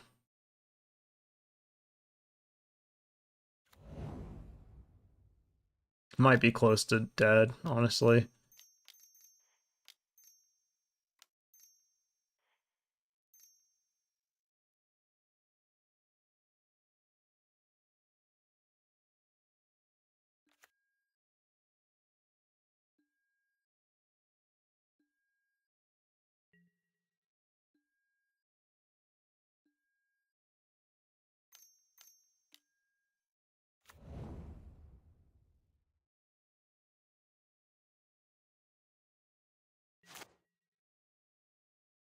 Because I'm not quite sure. Even Parhelion attacking, we can deal them 8, but they could block with Gilded Goose. So it's like it's tough to even lethal them next turn.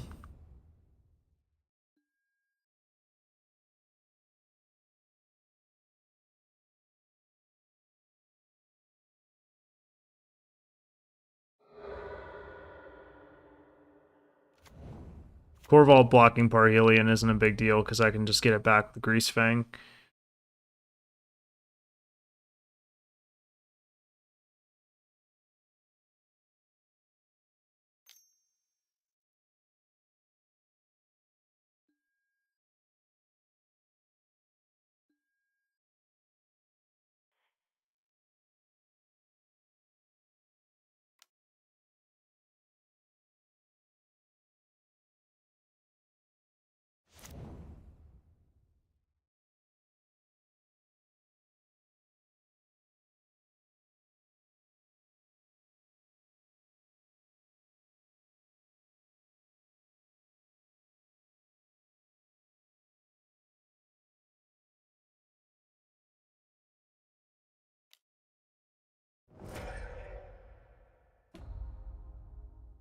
They've definitely used a lot more time on the clock than us. It's there's a lot of thinking involved in Gen Sacrifice. Obviously, it's just you know, you just got to sit here and let your opponent like dirtle around and think through their turn for forever. Unfortunately, my lines of play are much more streamlined, of course.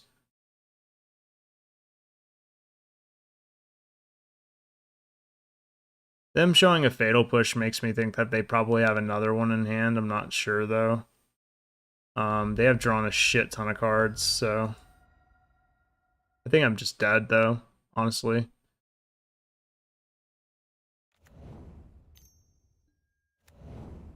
There's another Soul Guide Lantern, which is quite annoying.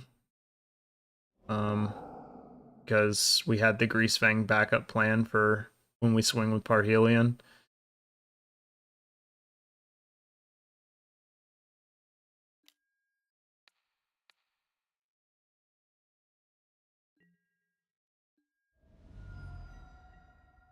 I should have blocked the cat. That was silly of me. I've just been drawing so many goddamn lands too. Like that's the thing. It's like it wouldn't even be nearly as bad if I wasn't drawing so many fucking lands. I think I'm just dead.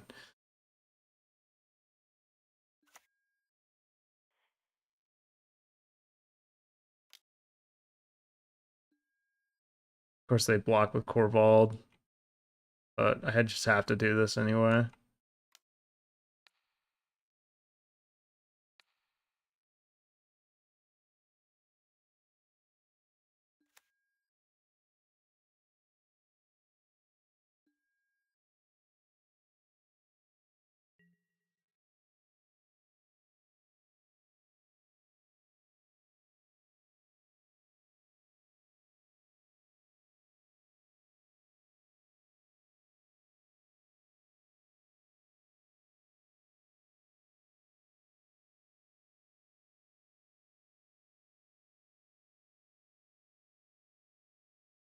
Mizium tank. I think I'm vaguely familiar with that card.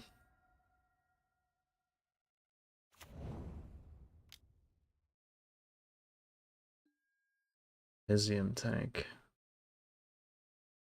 All right, now we got to sit here for 5 more minutes. Okay. Mizium tank.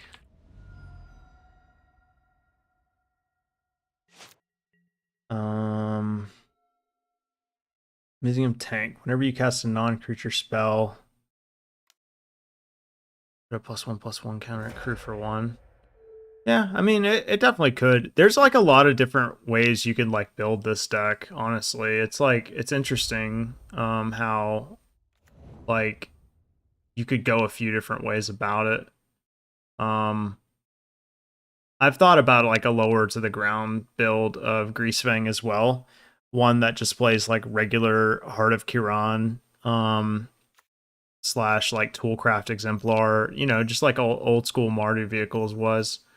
But I don't know. This version is certainly a lot more powerful like ceiling wise, but like that version might just be like way more resilient. This looks like a massacre to me. Yeah, Meat Hook Massacre. All right. Well, we just drew like way too many lands that game, unfortunately, which was sort of the culprit of the last match as well. We just drew absolutely awful. Luckily, you find people are all witness to just how poorly we drew, but yeah, I don't know. Perhaps there was, I mean, that game went long. I'm sure there was something I could have done to sort of alleviate it, but I just feel like it was just all around kind of bad. This hand looks good though, even though we're on the draw. So we'll fight for the 3/2 if we can get there. Botanical Sanctum. I wonder if that means we're playing against spirits.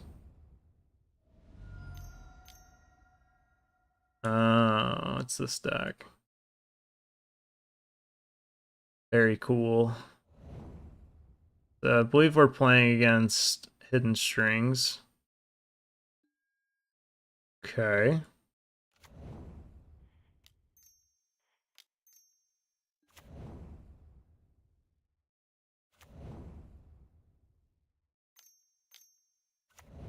Yep.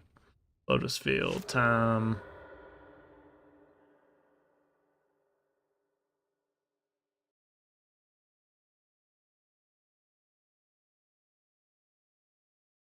I don't know how my Lotus Field matchup is.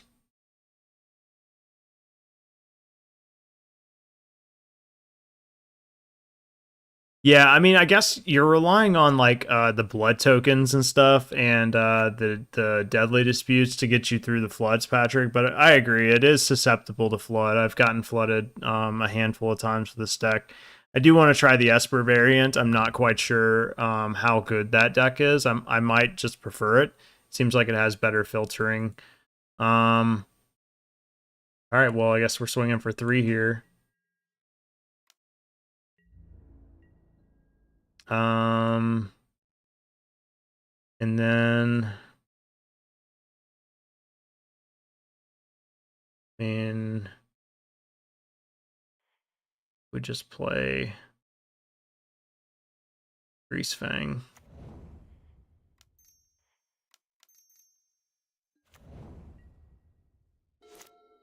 This gives us the highest probability of bringing back Parhelion next turn. Of course, our opponent probably has the win here, but we're just going to go for it anyway. Sideboard is pretty simple. We're obviously going to take out our Fatal Pushes. We're going to bring in all of our Thoughtseizes. We're going to bring in our Go Blanks. We're going to bring in our Redain. But other than that, there's not really... Oh, and Damping Sphere. Sorry, we're bringing Damping Sphere as well. This is the only matchup where Damping Sphere is like super duper relevant.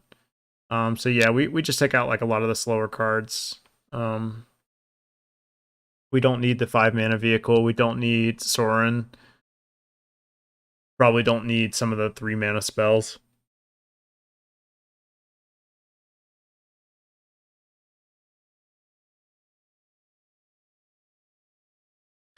So yeah, the Esper version, since this league is about to be over, is interesting to me because it plays more of a control strategy, if that makes sense. Let's see. This is one that, so they've been 5-0ing more recently. This is one that 5-0'd recently. As soon as we get it to load, I'll let it load for you guys. All right, so they've got part of the combo. I have to, unfortunately, let them go for it because I could potentially kill them next turn if they don't kill me this turn. But it looks like they've got it.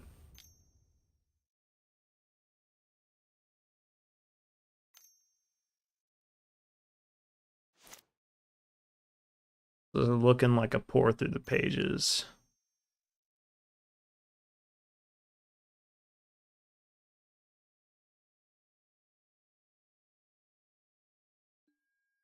Yeah.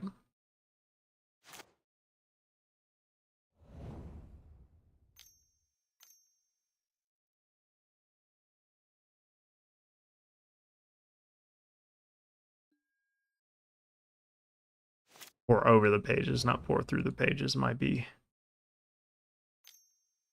Okay, Esper Greasefang. This is what the Esper version of the deck looks like. Now there are a few different variations of this, but as you can see, it's playing Faithful Mending, which seems incredibly efficient with this deck. And of course, they're playing the 4 Parhelions.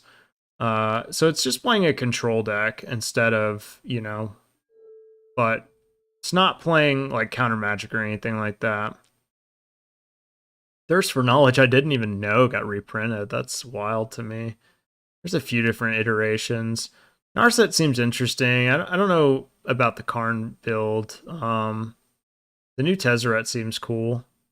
Stubborn Denial is sweet. I kind of love that. Oh, what's going on? Put a card back into their library, and then they get the other 2, right?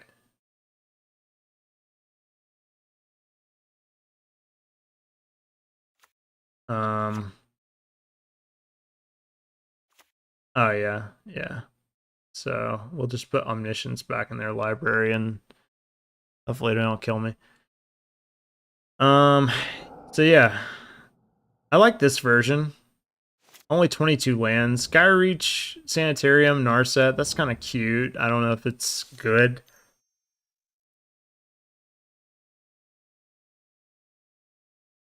Quite a few people playing Karn the Great Creator.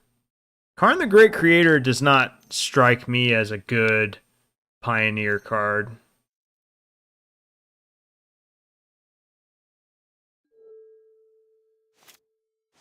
This is pretty interesting. Oh boy. Bankbuster. This is kind of a hot version, isn't it? Yeah, I honestly I think my favorite one that I've seen so far is like this one. It's super in on the combo. I don't know how I feel about a main deck silence. It seems very, I don't know. But I don't think I like Karn Great Creator, you know? They've got Omniscience. We're dead.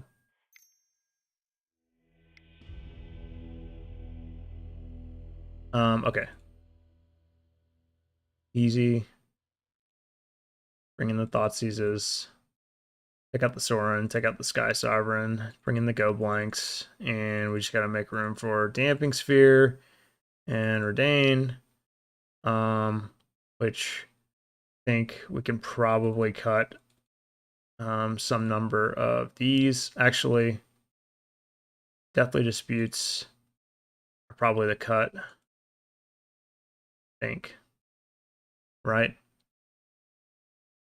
Can actually probably just cut one, maybe. Or two. Yeah. Like that.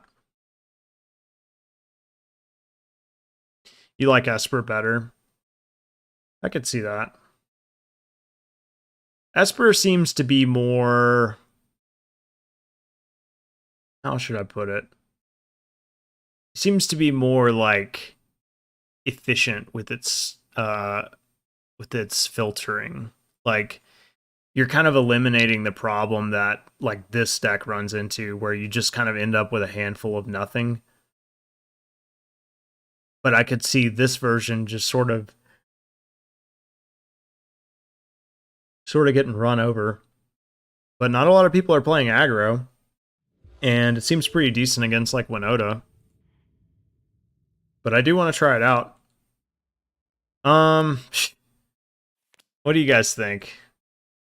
Do you think we keep this hand on the merits of Damping Sphere alone? Does really screw them up.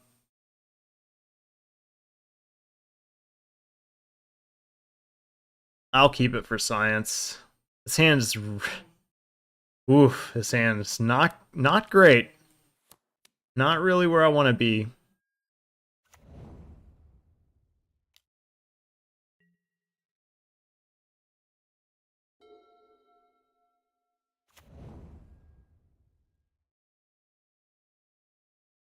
Okay.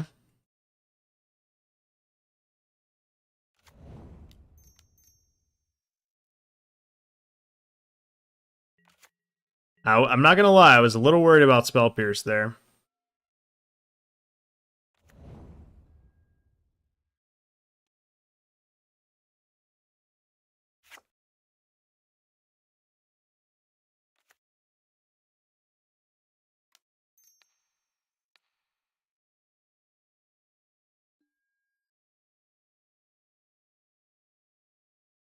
Alright, so they do have their Lotus. And they have a couple of hidden strings in their hand. What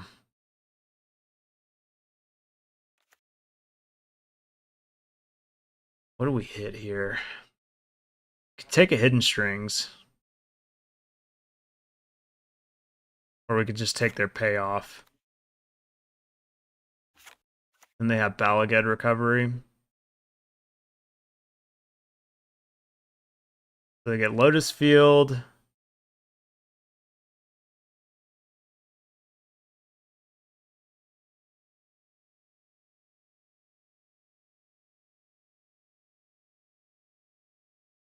They'll honestly probably just play Thespian Stage next turn. It's a tough call.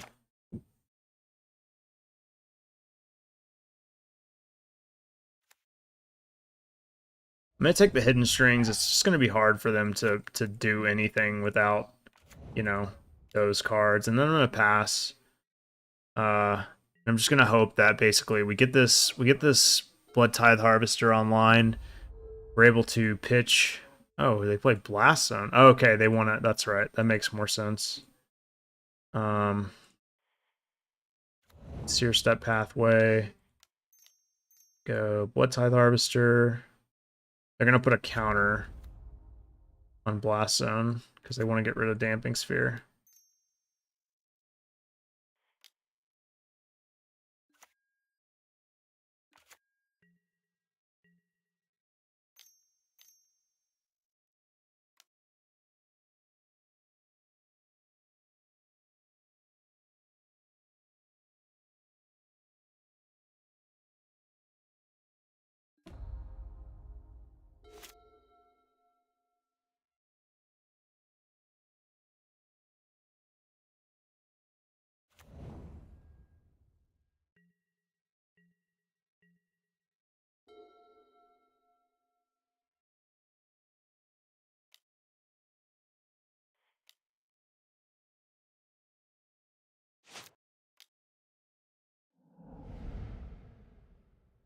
It's a good draw.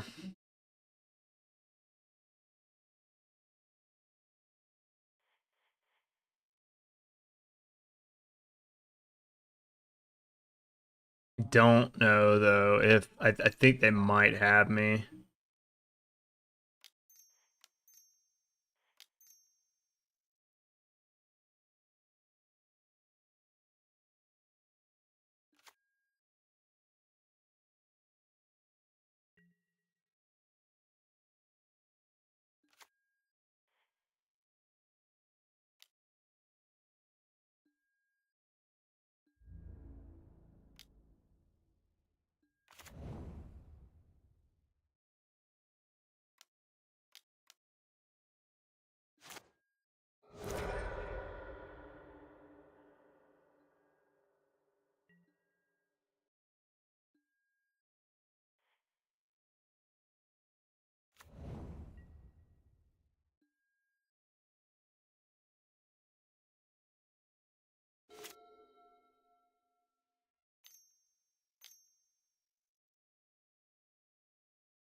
Obviously, I don't know what they drew.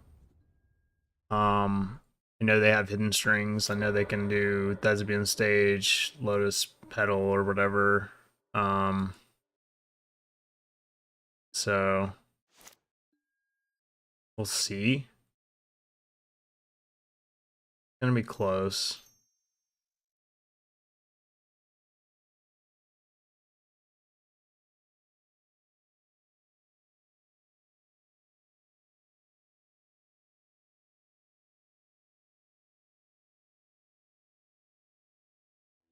Okay. I was gonna say it would be tough for them, not impossible. It would be tough for them to come back.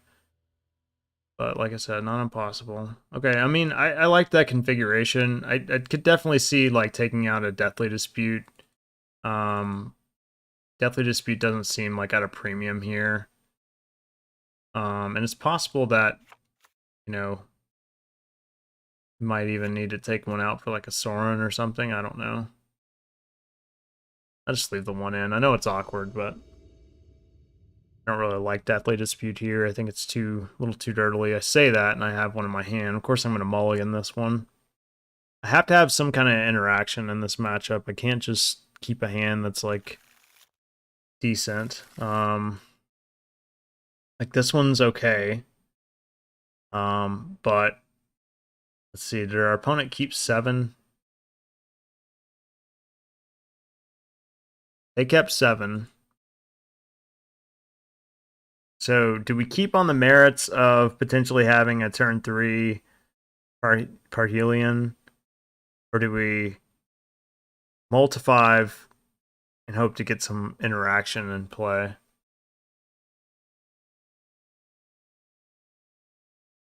Because I would be banking on... What's up, Josh? How's it going? I would be banking on drawing a Thoughtseize or Damping Sphere or something by like turn 3. A mulligan. Okay, this has got a Thoughtseize in it and a go blank, so I'm with that.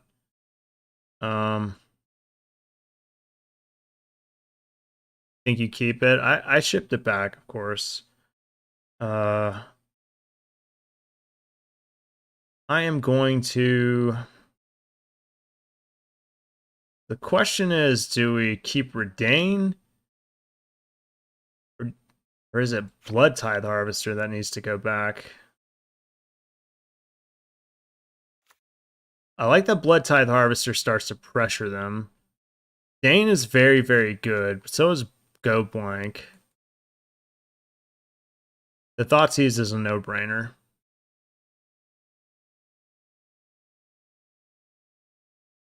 Dane stops them from casting their... I mean, it just taxes them. It doesn't stop them. Guess we bottom it. And we just go for the old rip your hand apart. Alright, they have a fast start, or faster start.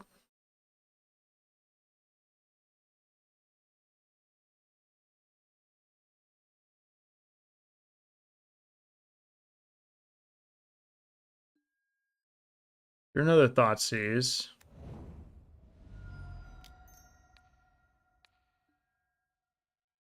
Okay. Hidden Strings, Shimmer possibility. So I think we take the Shimmer.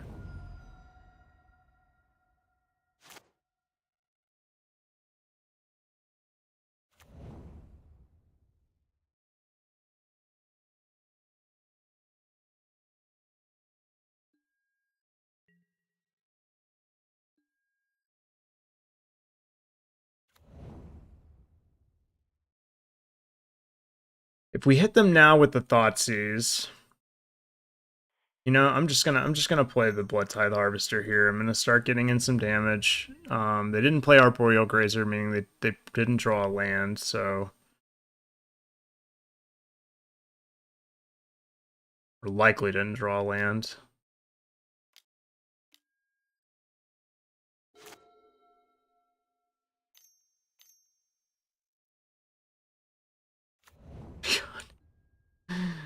Well, there it is. They drew Lotus Field.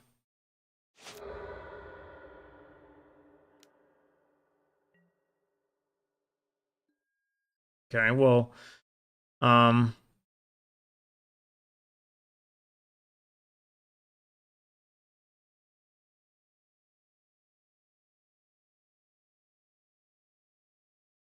will just swing for 3 here.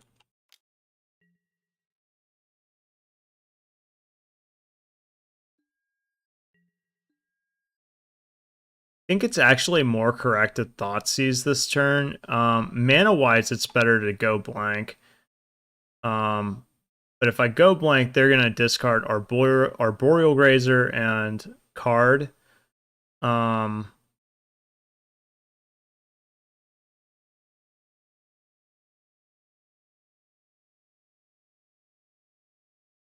I really want to hit that Hidden Strings.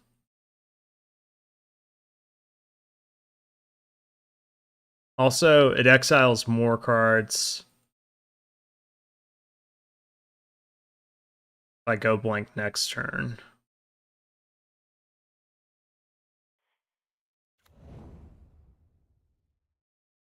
This would be very, very simple if they didn't draw Lotus Field.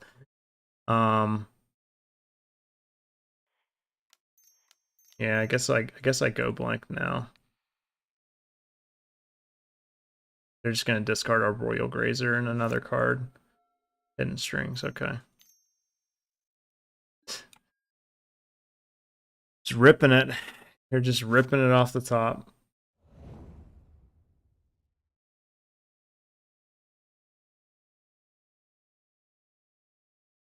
Cannot play around the top of your opponent's deck. That much is certain.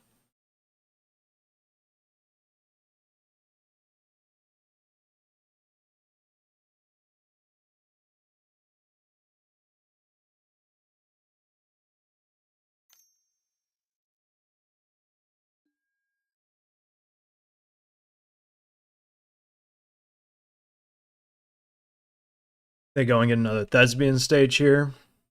Maybe.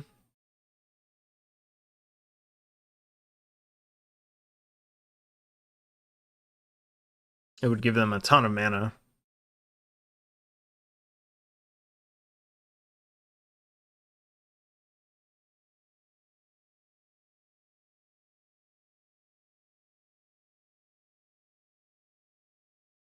Well, whatever it is, they're thinking about it. They might also be considering Blast Zone or something.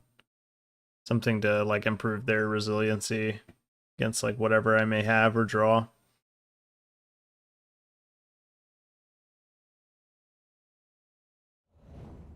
Yeah, Blast Zone it is, it looks like.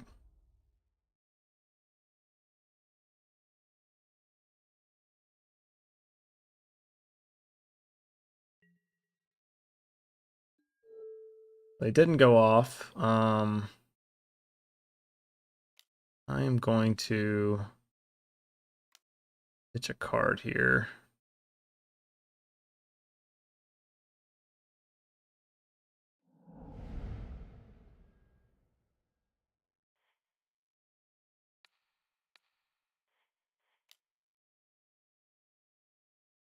See what they're holding over there. Stone cold nothing.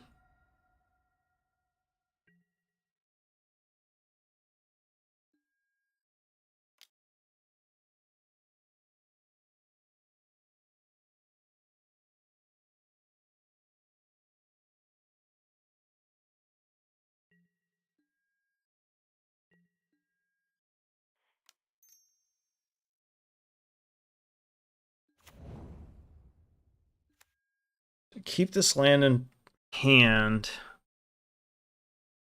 Potentially pitch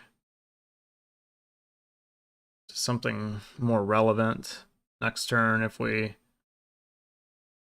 draw another land, we'll pitch it anyway. I'm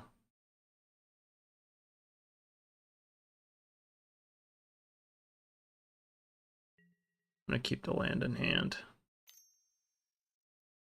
Wonder if they bounce Blood Tithe Harvester to my hand just to stem the bleeding a little bit. Nope, they're just gonna put a charge on Blast Zone. Makes more sense, I suppose.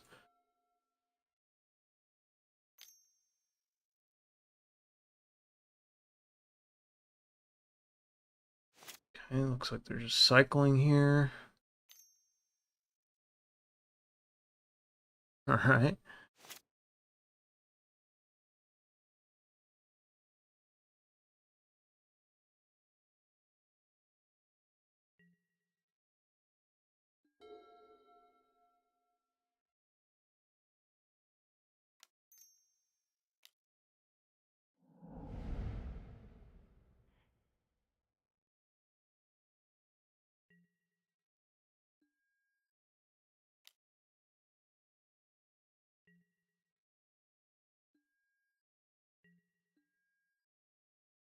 Surprised they didn't crack in response, but I guess they are really afraid of Damping Sphere, and I suppose I can't really blame them too much.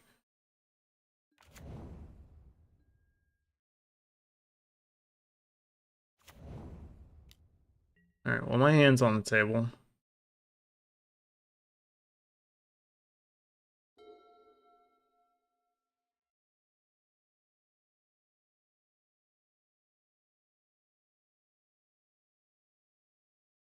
Milled over 3 lands, which is pretty good. I'm glad that we didn't draw those 3 lands. Obviously, I'm hoping for Greasefang. Of course, they're just going to bounce it with Otawara. So Damping Sphere would be very good, but they could also bounce that. So we'll see. We'll see what they do. Land is not what the doctor ordered, of course.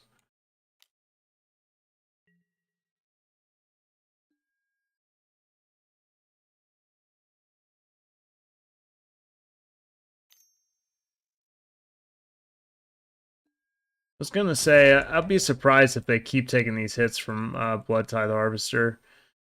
Since this is a come into play tapped land, I'm considering it.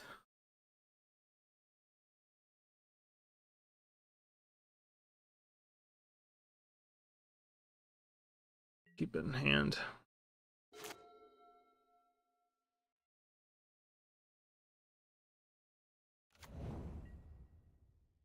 They've got lots of mana.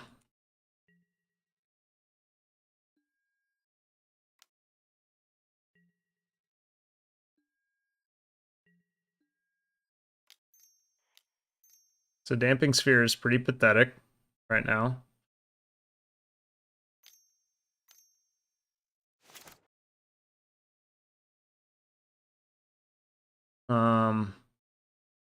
But they can bounce it. So they'll have a turn.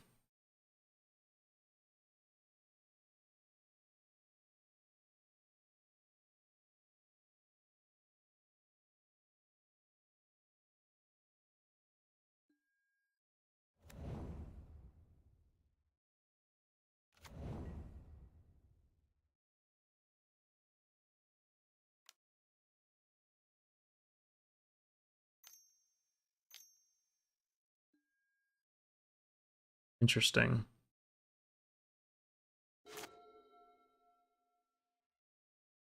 think the play would have been to bounce the Damping Sphere on instep, but they have a way to answer it. A Boseiju.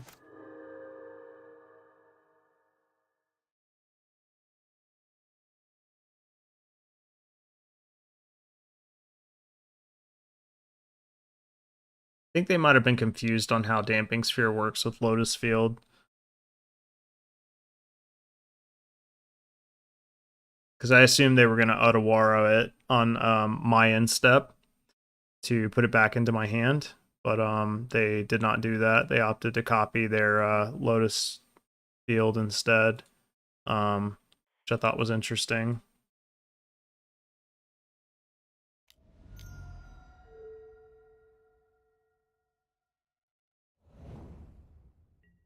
Okay, so they got a Boseiju. Oh, I guess we're just gonna draw lands for the rest of the game, guys. I'm sorry. You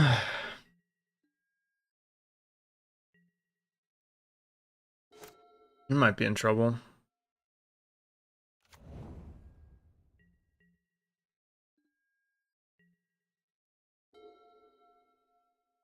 That is why I kept that in my hand.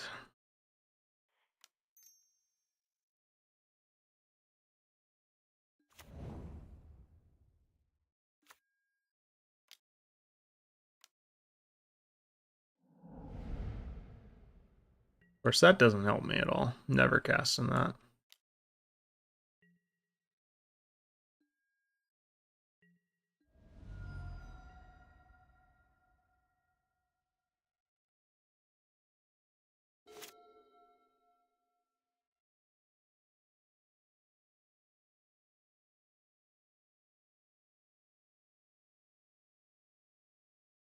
Put a Redain at the bottom of our deck, so if they make me shuffle, then it shuffles Redain. It don't actually play a basic land, so it would effectively be getting rid of it for 2 mana.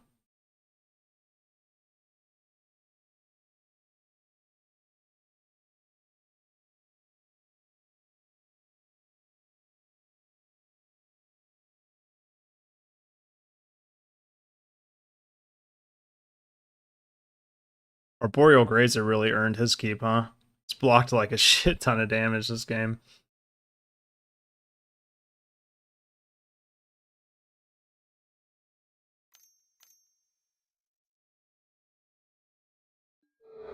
Alright, that frees up 9 mana for them. Do I want to shuffle Redain? I guess so. Oh, that's right, we do get to find a land. Okay. That's good. I always think it's a basic land. Like Path to Exile. Alright. This is a pour over the pages, and I'm not confident. We know one of the cards in their hand is Otawara, Dark Petition. Oof. Well, looks like this one's gonna go the other way. It played the Otawara. No fear. Yep.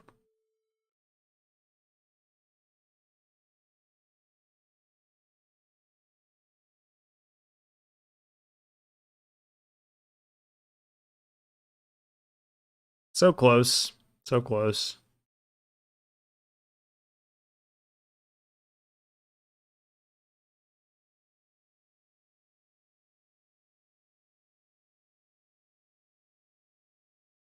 Just got stuck on the lands too much, and that's kind of what happened towards the end of this league. Is just our draws just got like god awful towards the end there. Just unfortunate.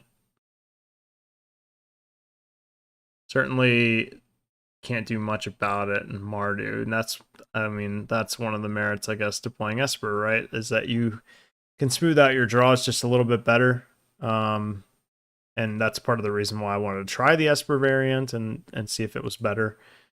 Because I suspect that it might be a little bit more my speed, but only testing can tell.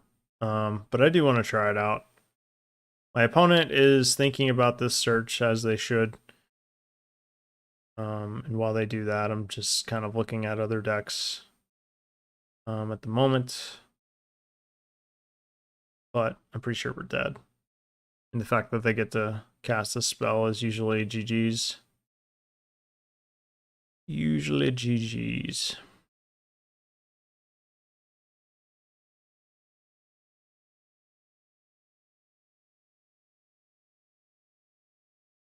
Yeah, I like the no Karn, Esper, Greasefang.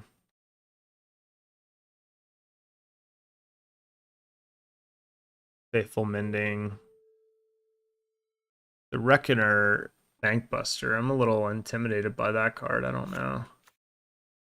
Okay, so what are they gonna do? They're gonna pour over the pages, untap 2 lands. I mean, I guess I could give them Omniscience and pour, and like if they miss with pour over the pages, then we win. Well, we don't win, but we don't die. Because if I put Omniscience and they pour over the pages, they untap 2 lands, and then they can Dark Petition again.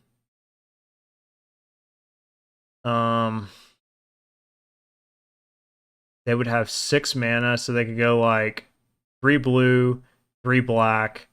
They would have 7 mana. They Dark Petition. They would have 5 mana, and then they would just get like another pour over the pages. Repeat the process. I think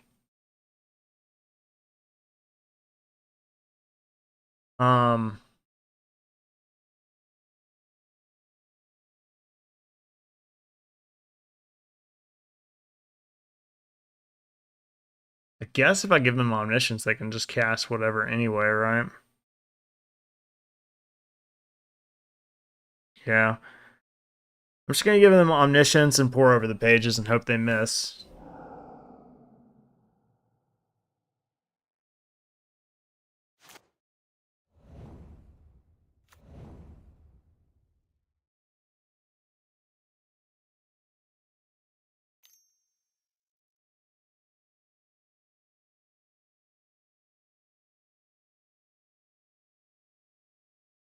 Did we dodge the dub from them? Oh, goddamn. Yeah, I mean, it was unlikely that they would miss. Yeah. Game over. Ugh. I mean, that gave me the best possible chance of coming back from that. Let's try Esper. Just a rough turn of events in that league. We started out so strong, and then like things just got really bad towards the end there, unfortunately. But what can you do? That's one of the arguments that, you know, people have for playing a deck like Winota, is that you don't have a ton of variance with that deck. I mean, it really is like a 1-card combo in a way. You don't have to worry about like, I don't know. The only thing you have to worry about is your opponent having like a ton of removal, and like a lot of Pioneer decks aren't playing a ton of removal right now. They're just not. I mean, is Winota like really a dog in any matchup? It might be like a dog to like blue-white control or something. Even then, I don't know. If the blue-white control player is smart, then they can just really hold up counter magic for like the Winota and like the relevant cards. So I feel like it's not good for Winota. Yeah, I'm gonna try this one. I don't know about the Reckoner Bankbuster. This card is very interesting, but I'm gonna download this deck and you guys can tell me if it looks like trash or not.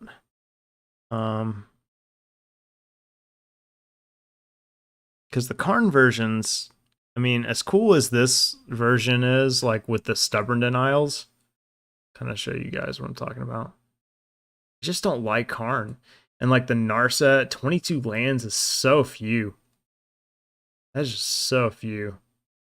Sometimes I look to see like who's been consistently putting up results with the deck. Looks like this Kaburb player seems to be playing it a lot. Usually those players have like a better understanding of the deck and how it functions. They're on 4 Karn in the silence. I like this list. I don't know how I feel about silence. Silence feels pretty medium to me.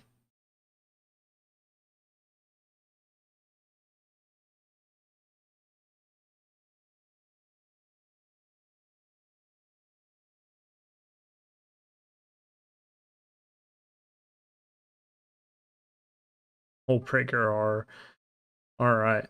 It's a spicy one of.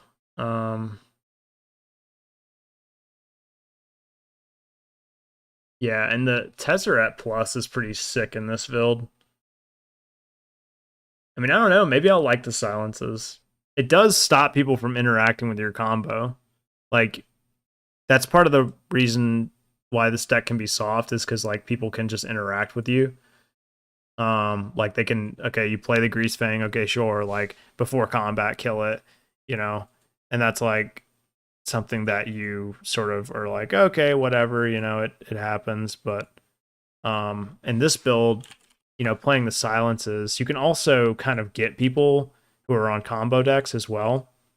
Um, there's not too many combo decks in Pioneer. There's essentially there's like 3 of the main ones, but yeah, we'll try this one. I try my best not to edit decks before I play them. I think that's a bad habit that I used to have. You know, because I want to give the person I'm copying a deck from the benefit of the doubt that they know more than me about the deck that they 5-0'd with or, you know, won an event with or whatever the case is. Because like I used to be like, oh man, like before I play this deck, like, oh, I'll change this around, I'll change that around. Unless I've got a ton of reps with that deck, I'm not going to do that, you know. It's just not wise to me. But if that's like your archetype, like if you are a humans player and you know all about humans and you see a humans list 5-0 and you're like, I don't ever really like that card, then I think that's perfectly reasonable to like change the list around a little bit to your liking, but kind of maintain the same integral parts of the deck. Okay, so let's get ourselves Esper. And I can't guarantee you guys that I'm going to play through a full league with this. In fact, I absolutely can't do that, unfortunately, because I have work in the morning, sadly.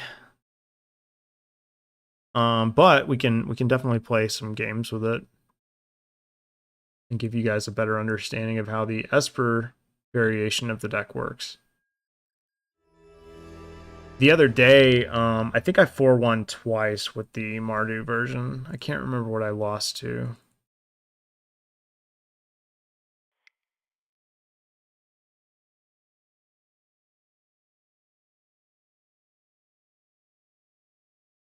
Okay, while this is loading up, I'm going to use the bathroom. I'll be right back. I will be right back. Love you, baby.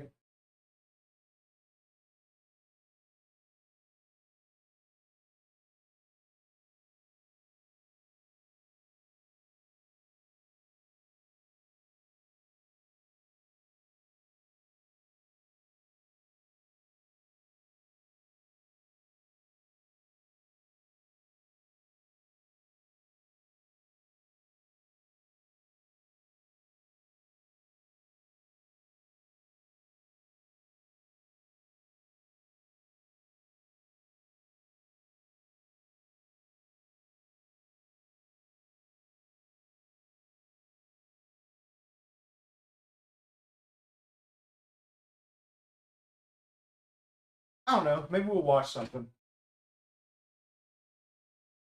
All right. Let's do this.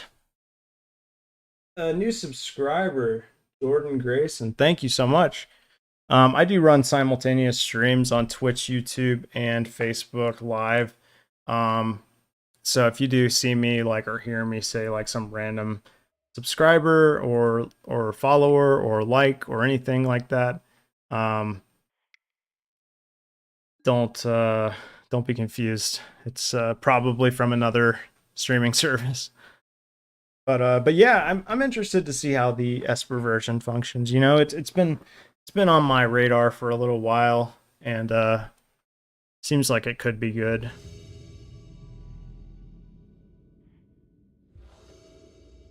All right, we are on the play. So you're gonna see me kind of fumble through like this list a little bit. I'm gonna keep this one. It has double portable hole in case we're playing against like Winota. And then it has Thirst for Knowledge if we are playing against like a control deck and we need to pitch portable hole. Nice, good to know. Happy to see some Greasefang. Yeah, absolutely, Jordan. So I've been playing Greasefang as of late in Pioneer. I've been playing Pioneer for a while, and I feel like Greasefang is reasonably positioned against like the Winota decks. Although, you know, we kind of proved in the last league that we inevitably 2-3'd. We started out with a 2-0, that it is susceptible to some pretty bad variants. This is a juicy one to portable hole, isn't it? It's gonna be nice.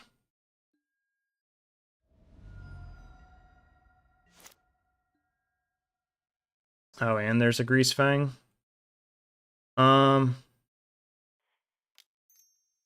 Yeah, let's portable hole, since we have a backup one as well. And I'll just play a Shipwreck Marsh.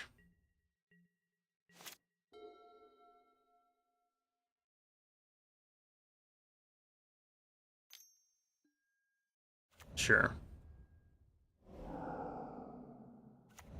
How kind of you.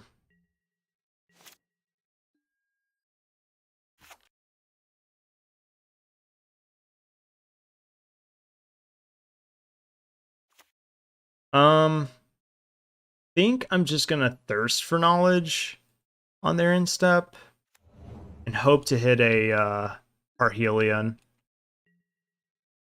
Do you think the new Obscura Charm and Triome in the upcoming set will make the Esper version more popular / powerful in the meta? I don't know, quite frankly. I'm having a hard time really. I don't know if the Triome is worth playing, because the other version doesn't play the Mardu Triome, right? So like, I don't think that people will play the Triome in this one because you kind of need your lands untapped on the turns you need them untapped.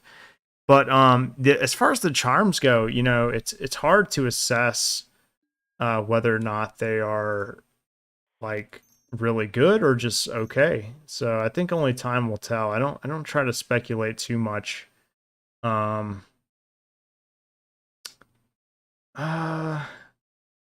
Do we want to pitch our portable hole, or do we want to pitch like a silence and something else? Kind of like keeping portable hole and pitching like silence and a land.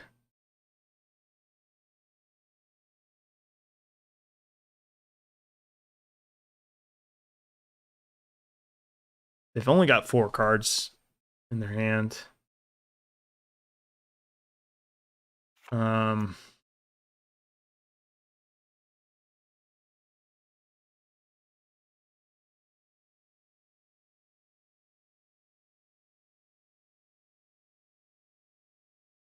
Maybe silence and Godless Shrine. For sure. It makes sense about the Triumph too. We'll have to see how it shakes out when the set gets here. Yeah, absolutely. And I don't know. I could be wrong. Maybe the Esper version, because it's a little bit slow, like does play the Triumph. just to smoothen out the mana or whatever. We'll have to see. But I'm interested to see. Feels like a set just fucking came out. So it's hard to imagine that a new one is about to unravel yet again. I am going to do this on my main phase because they have the Deadly Dispute or whatever the fucking shit's called, where they can just sacrifice a creature and draw 2 cards. So I'm going to do this now.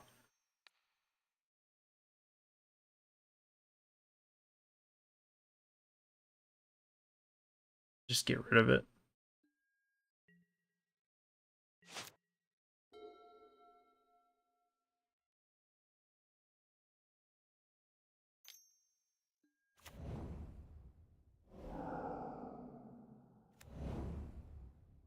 They're just straight red-black. They're not running Jund. Alright, there's a target for our portable hole. Do we play out? And crazy to think this deck didn't even exist before the most recent set. Yeah, it's like a whole new archetype with Greasefang. And I thought Greasefang was going to be like just a straight up regular vehicles deck because I played a shit ton of Mardu vehicles when it was in standard. But I thought to myself, when I saw Greasefang, I was like, yeah, like that certainly fits into a vehicle shell. But I did not think it was going to be some Parhelion nonsense. When I saw Parhelion, I was perplexed like the first time I looked at a deck list. I guess I'm just playing Portable Hole here. And I don't think I'm going to play Greasefang just yet.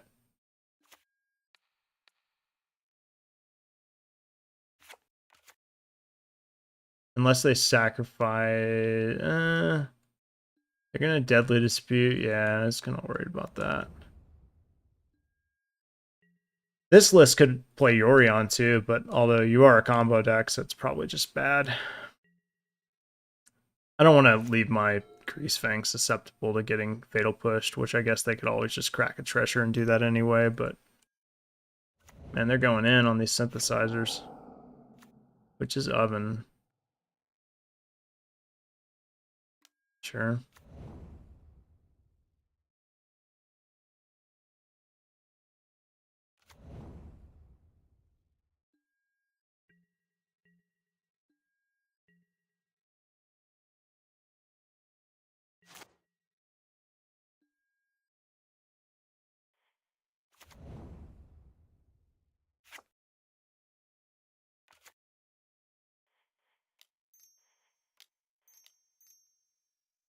Whoops. Stakes.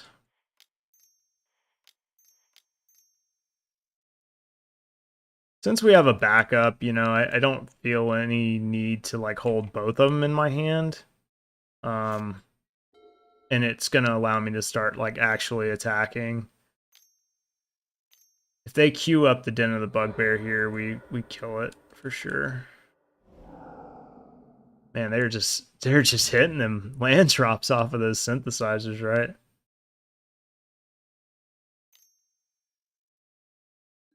Yeah, Fatal Push is the play. All right. One of the downsides to the Esper version for sure is that your opponent just holds that removal in their hand for like the longest time. Oh yeah, I forgot we were playing Faithful Mending. Okay.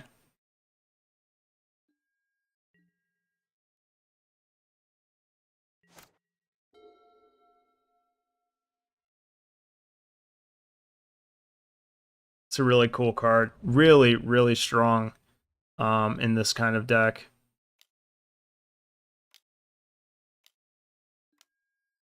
Yep.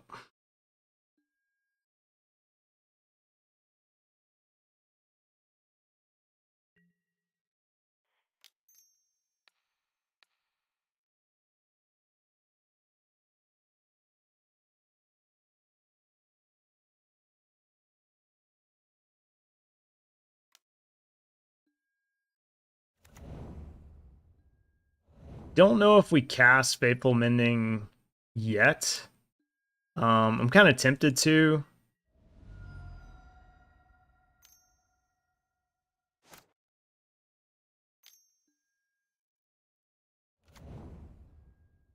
Yeah, maybe I do.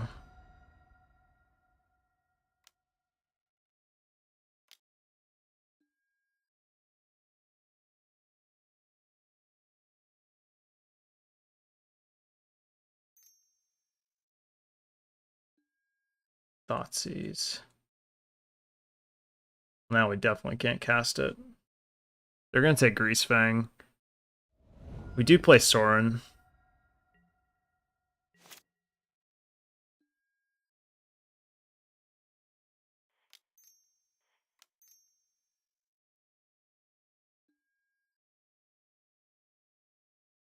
Three, six.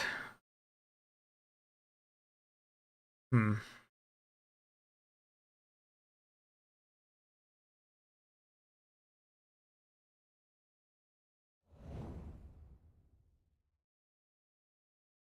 I think we just keep the land in hand. God, we were so close. We were gonna Greasefang that turn. If they didn't Thoughtseize us, we had it. We had the combo. I'm just gonna pass. And we'll go for it next turn.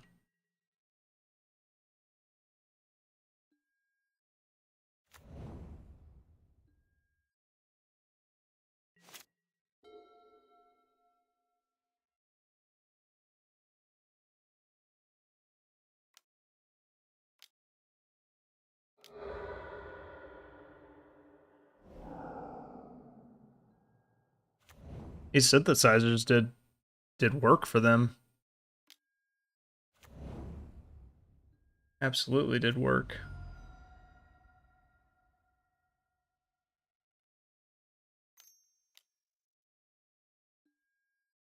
I do think I might have them though. Like next turn I'm gonna get to untap, cast Faithful Mending. I mean I could do it on this turn, but I just feel like we increase our odds of drawing what we need. We need to hit either a Sorin.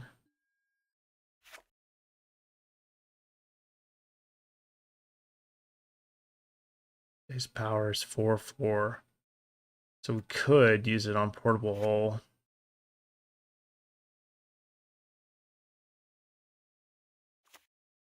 All right, let's try to hit. Let's try to hit a Greasefang here. There we go. Pitch, pitch.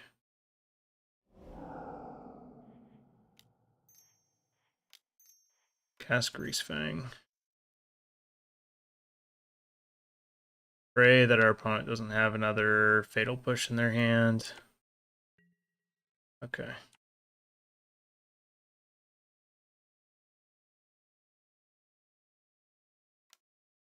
Oh, I think they do. That's so sad.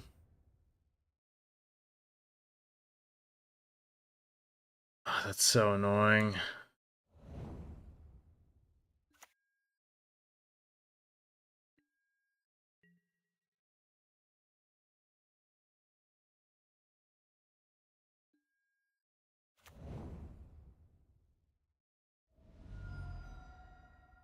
Yeah, this is definitely why this deck plays silences. And I can see a reason why Karn, the Great Creator, might be good in this deck as of right now.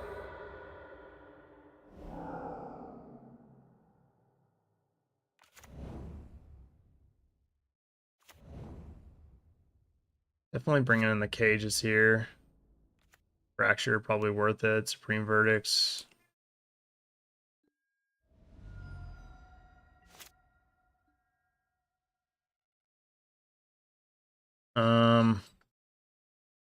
I don't really know if there's any way I'm getting out of this one.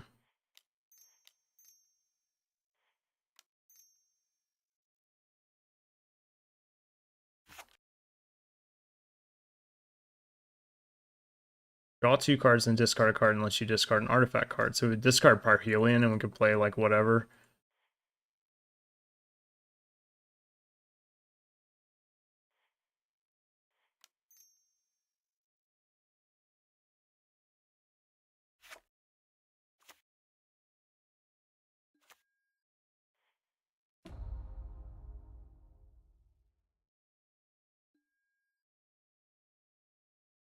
And we're dead.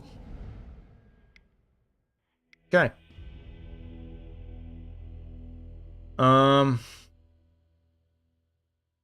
So we have, looks like quite a bit of things we can bring in here. Fracture seems good. The Grafdigger's Cages, of course, seem very good.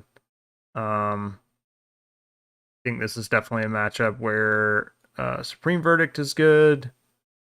Don't know how often we're bringing out Silence. It seems reasonable against Fatal Push, which they almost assuredly keep in. This is definitely a deck that would be like fucking sick nasty with Teferi T3. I haven't seen the Greasefang decks running Thoughtseize of their own except some of the Mardu ones. Any idea why? I've seen them all running it. I've even seen some running it main deck over Fatal Push. I think it's a choice of whether or not they want to run it in the main or the side. And if they're not running it, then I would be of the opinion that they're wrong, because there's just way too many decks in the format where you need Thoughtseize in order to compete, like Hidden Strings and things of that matter. Collective Brutality, kind of like medium. Oh my god, get down, son. Are you kidding me? Look at this damn cat. Get down. I'm stuck behind my desk. Crazy. Tezzeret. Tezzeret's fine, I think. Brutality, I'm not so sure about.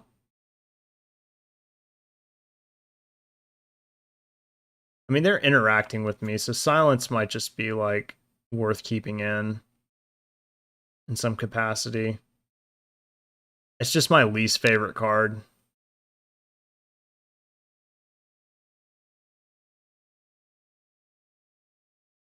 Yeah, I'm gonna cut the silences. Sorry, guys. Nope.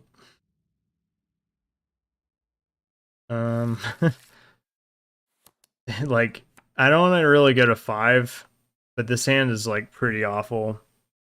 I'm gonna pitch it. Yeah, we'll keep this one.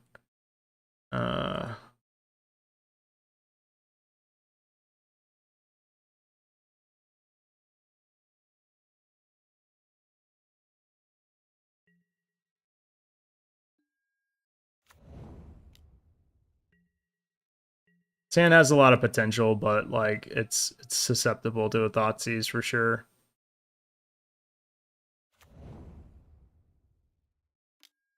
All right, we're definitely gonna portable hole that.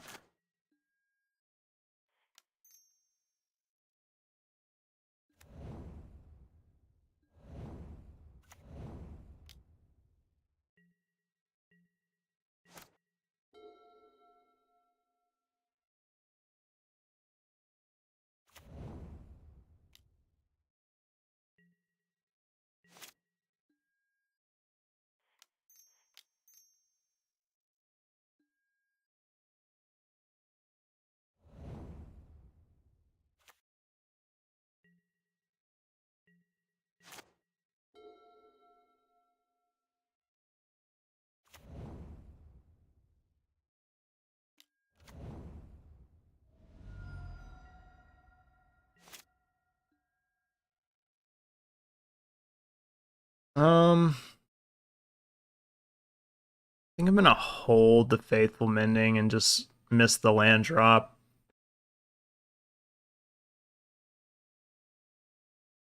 And then hope to hit a Greasefang.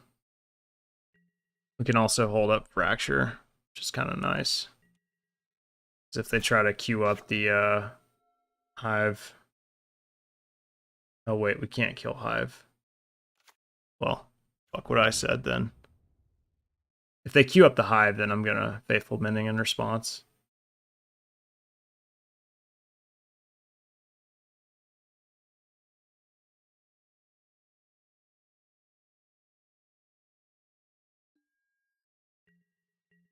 This deck reminds me, the Esper Greasefang deck reminds me of like Esper Godpharaoh's Gift or something.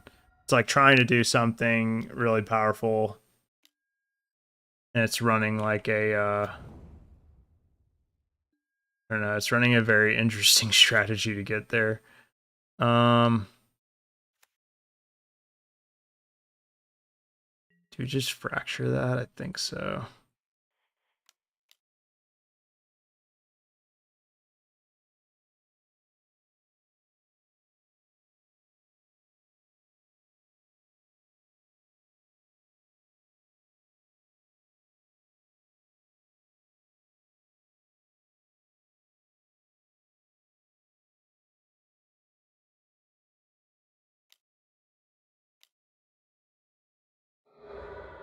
Yeah.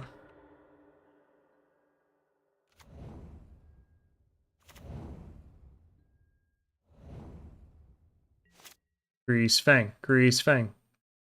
Damn.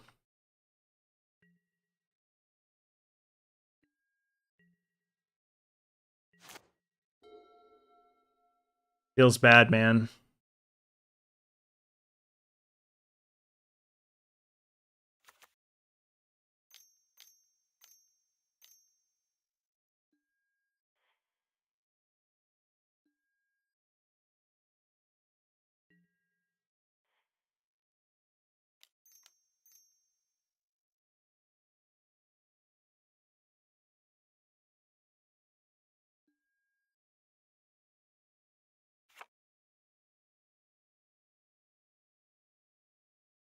Okay. Well, it might still have us. Because I wouldn't be shocked if they had a fatal push, which is very unfortunate. They have 5 cards in hand and they haven't done a whole lot. Now I have to decide, do I want to pitch Supreme Verdict or Thirst for Knowledge? I'm going to pitch Supreme Verdict.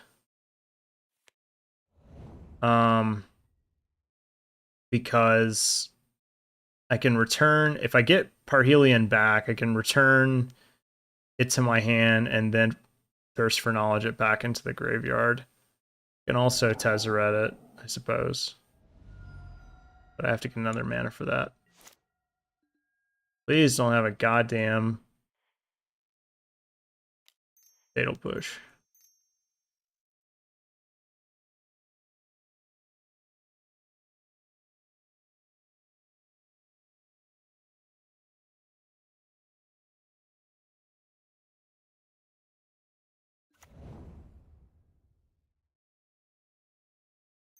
Fucking hell, why is this happening? Oh my god.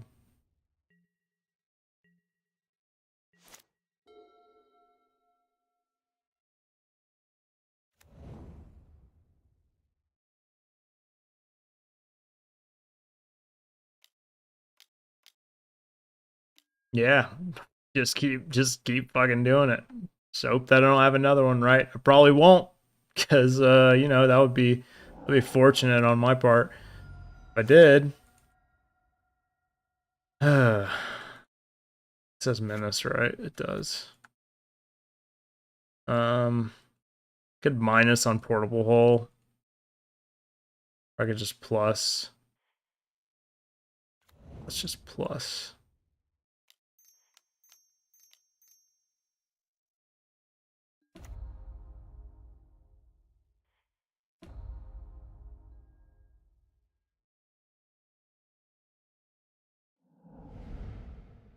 Kind of need all of the cards I can get in my hand.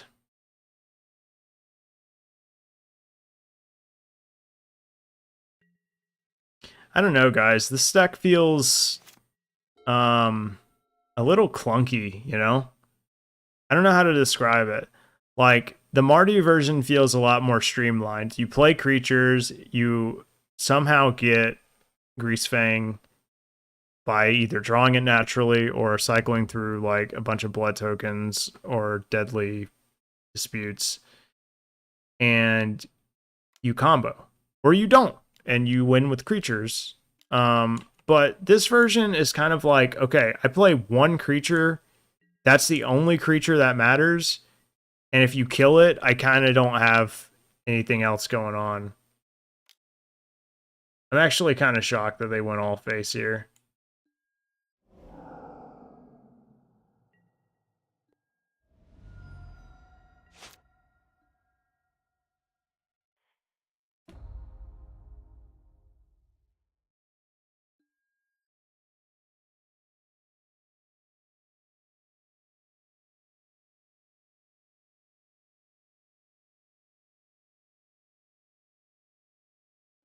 I guess I do kind of have to have like two things though, right?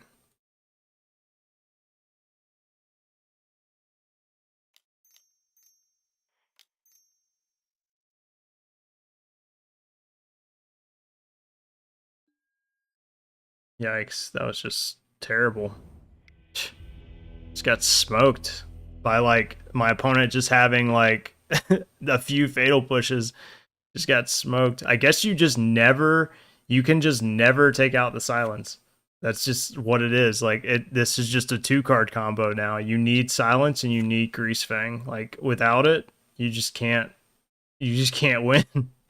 Cuz like there's just no way I have to rely on my opponent to not have. They're going to keep up one fatal push and a way to sacrifice something the entire game.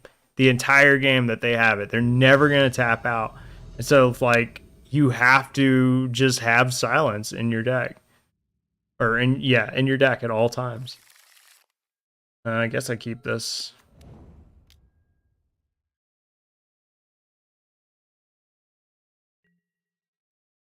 Is this Winota? Might be.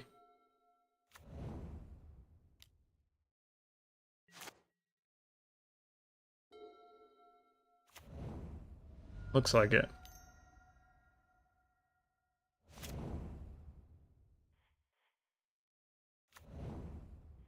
Well, we're off to a good start. 2 modes. -2, -2. Reveal their hand. Pitch, Parhelion. Okay.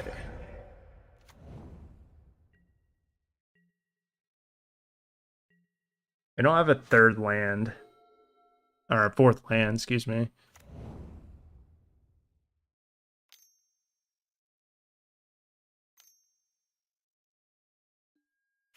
Oh my god! What is going on tonight, dude?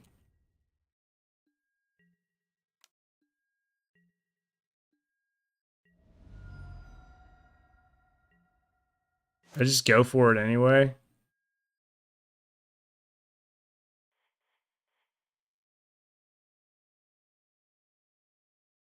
I mean, I could exile their like fucking treasure token and hope that they don't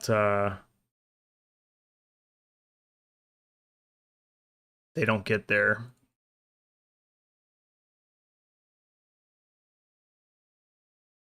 think I'm just gonna go for it.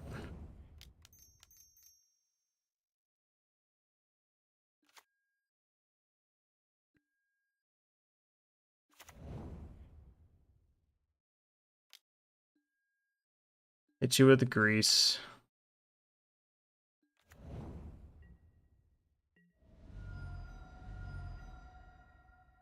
I mean, they have to get rid of the angel tokens, for sure.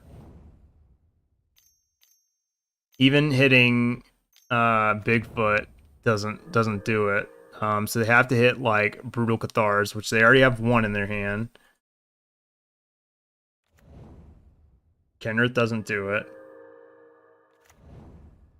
Another Winota doesn't do it. So they lose. Right. 9, 13.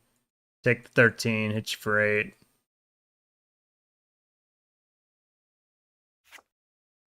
Yeah. Yeah, I didn't think that was possible for them to come back. All right, Winota.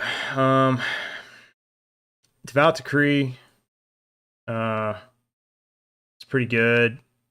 This Cards in graveyards and libraries can't enter the battlefield. So Grafter's Cage, obviously very good. Definitely coming in here. Supreme Verdict, very good. Kind of boarding similarly to how we did last matchup. They don't really play a lot of ways to interact, truth be told. I mean, it might be another mistake that I'm making to even think about cutting Silence. You know, maybe that's just a card that you just never cut. Like, maybe you cut, like, Thirst for fucking Knowledge before you cut fucking Silence. You know what I mean? It just seems so important to have. I'll shave on one. And I'll cut, like, Chart A Course,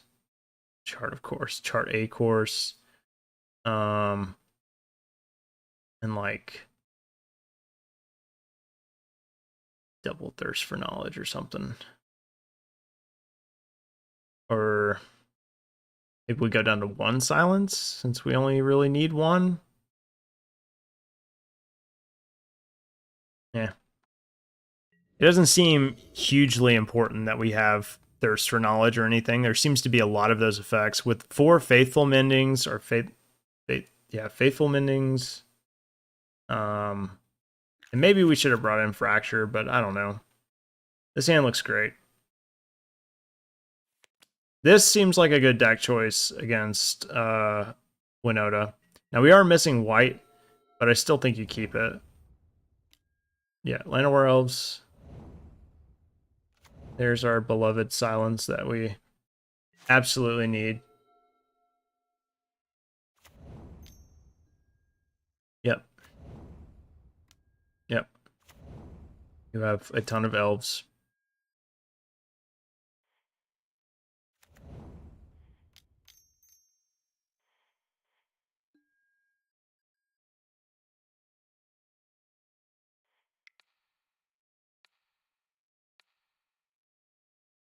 I'm gonna pitch Silence.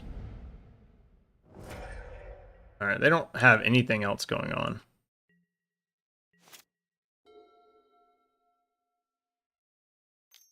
I was about to fucking say, dude.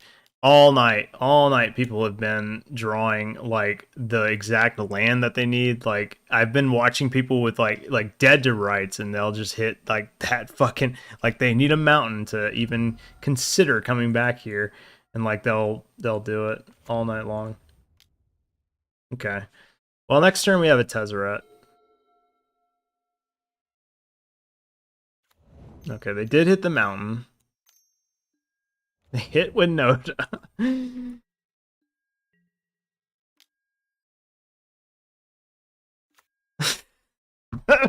What the fuck? Oh my god. Oh god. This has been my night. Honestly, I'm not even upset. This has been my night.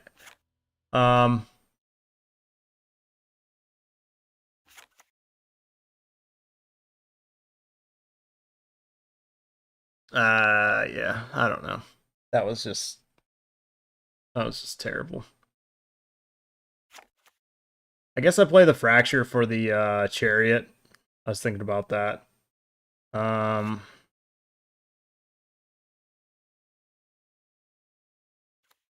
You just bring this in as a hedge against like anything. You just bring it in just cuz maybe that's how it's supposed to go.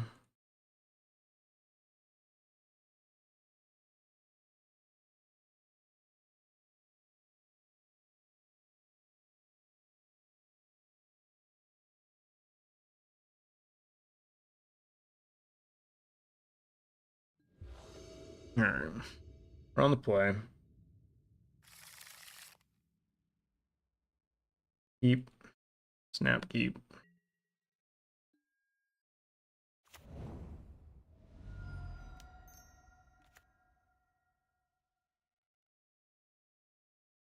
Go.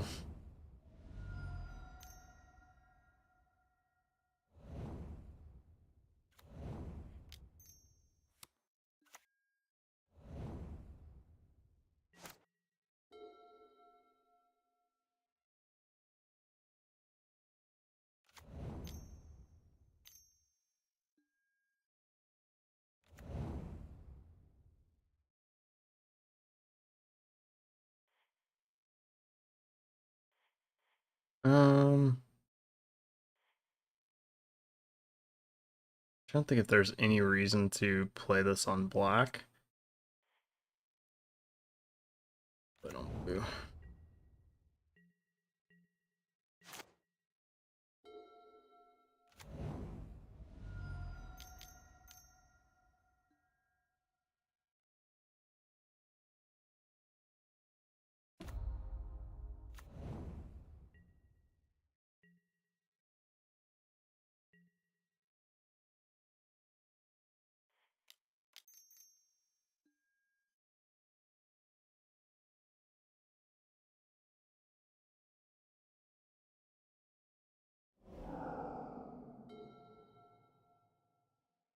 So we play Tezzeret here. We can minus. Just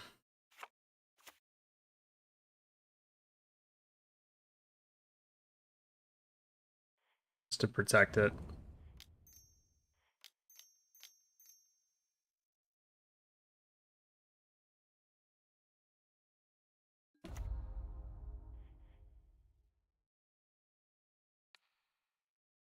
We do it on Cage.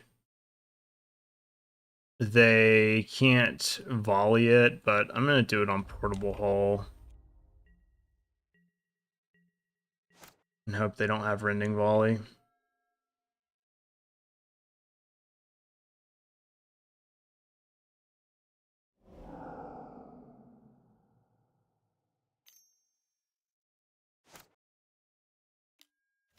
And they have Rending Volley. They have the exact card that I was concerned about.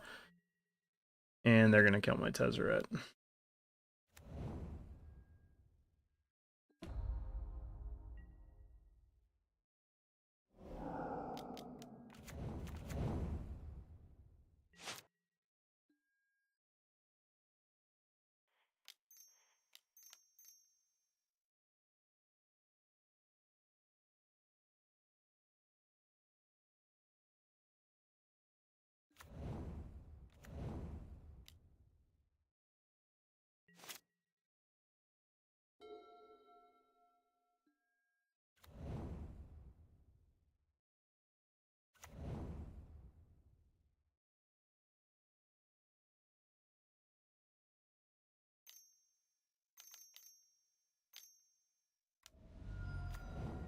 Just hard casting it.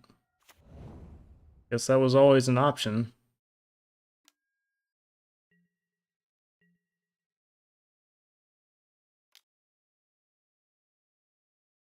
So, Supreme Verdict one time.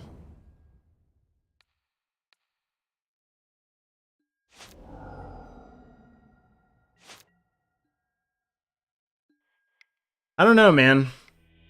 I don't know what people really see in this deck. It feels lackluster, you know? I mean, don't get me wrong. Like, 1000% should not have gone to a game 3.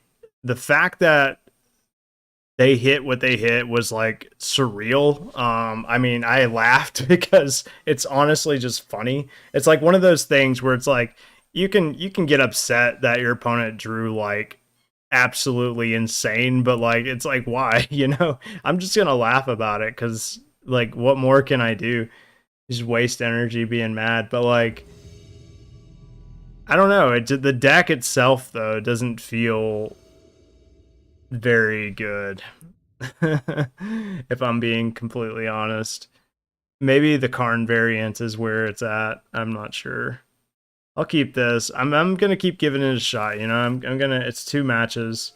I'm gonna give it a fair shake. But I don't feel amazing. This is looking like the mirror, quote unquote. Yeah, looks like the mirror.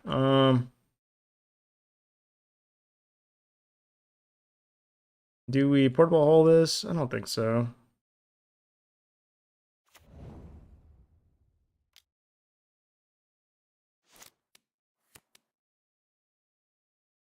I guess you have to kind of look at your portable hole as a resource to discard a thirst for knowledge too.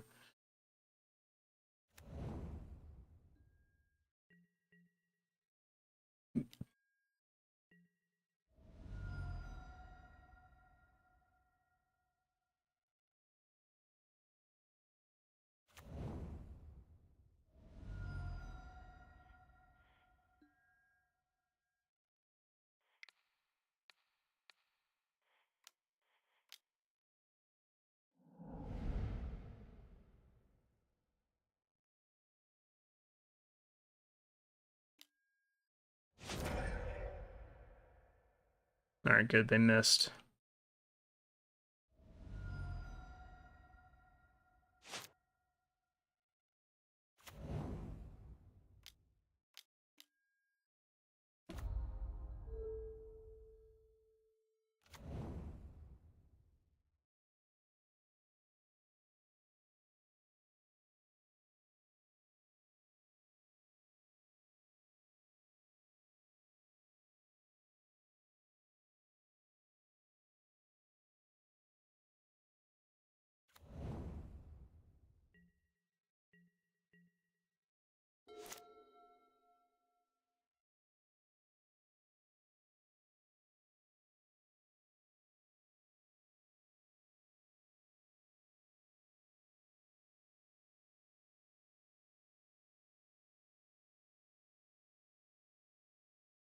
Maybe the problem with the way I was boarding with the Mardu deck is the issue. Like, taking out Fable of the Mirror Breaker was kind of like sort of something that I did maybe a little too often. Um, I don't know.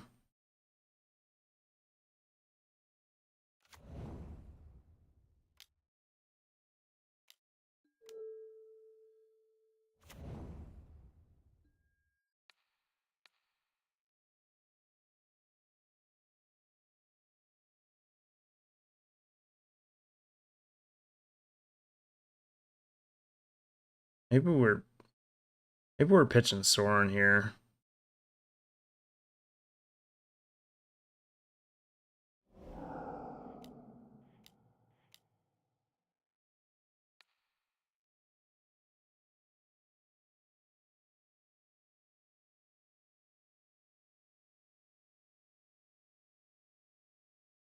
Yeah.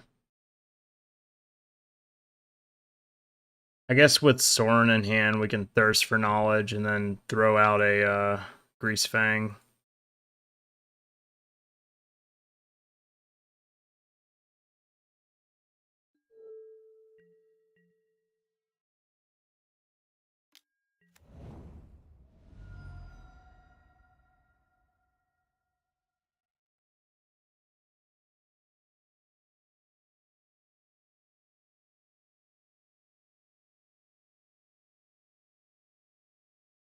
I think Soren this turn is more mana efficient. It does tell our opponent we've got nothing going on. Thirst for knowledge doesn't get us anywhere though. I guess I'll just play the Soren here.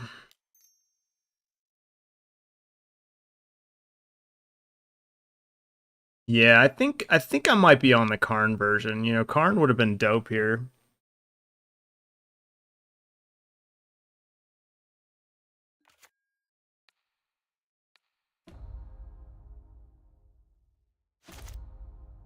I gotta hope they don't have a backup.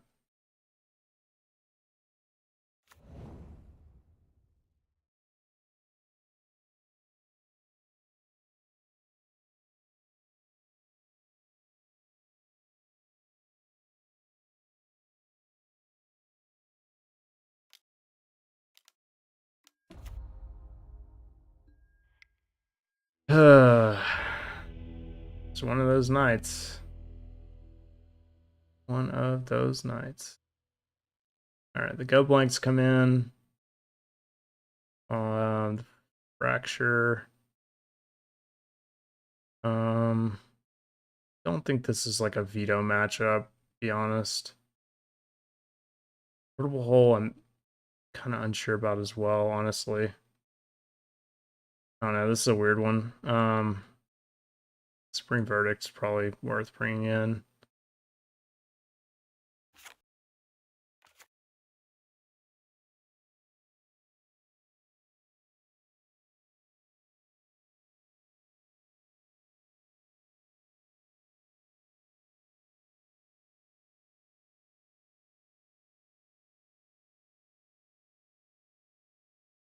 Silence I can kind of use defensively, so I don't hate it. The portable holes just don't have like a ton of good targets. That's the problem. Like all of the creatures that are 2 or less are kind of garbage. I lean more on like just having Thirst for Knowledge in there. Especially because we're bringing in Supreme Verdict anyway. Maybe this is just a card you always bring in, no matter what, as a backup plan when the game goes long. Other than that, I mean, I could see bringing in Spell Pierce. Nah, leave it out.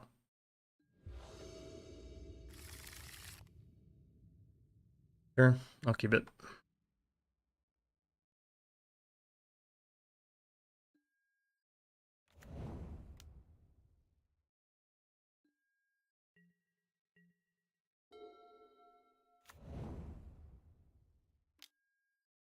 Yep.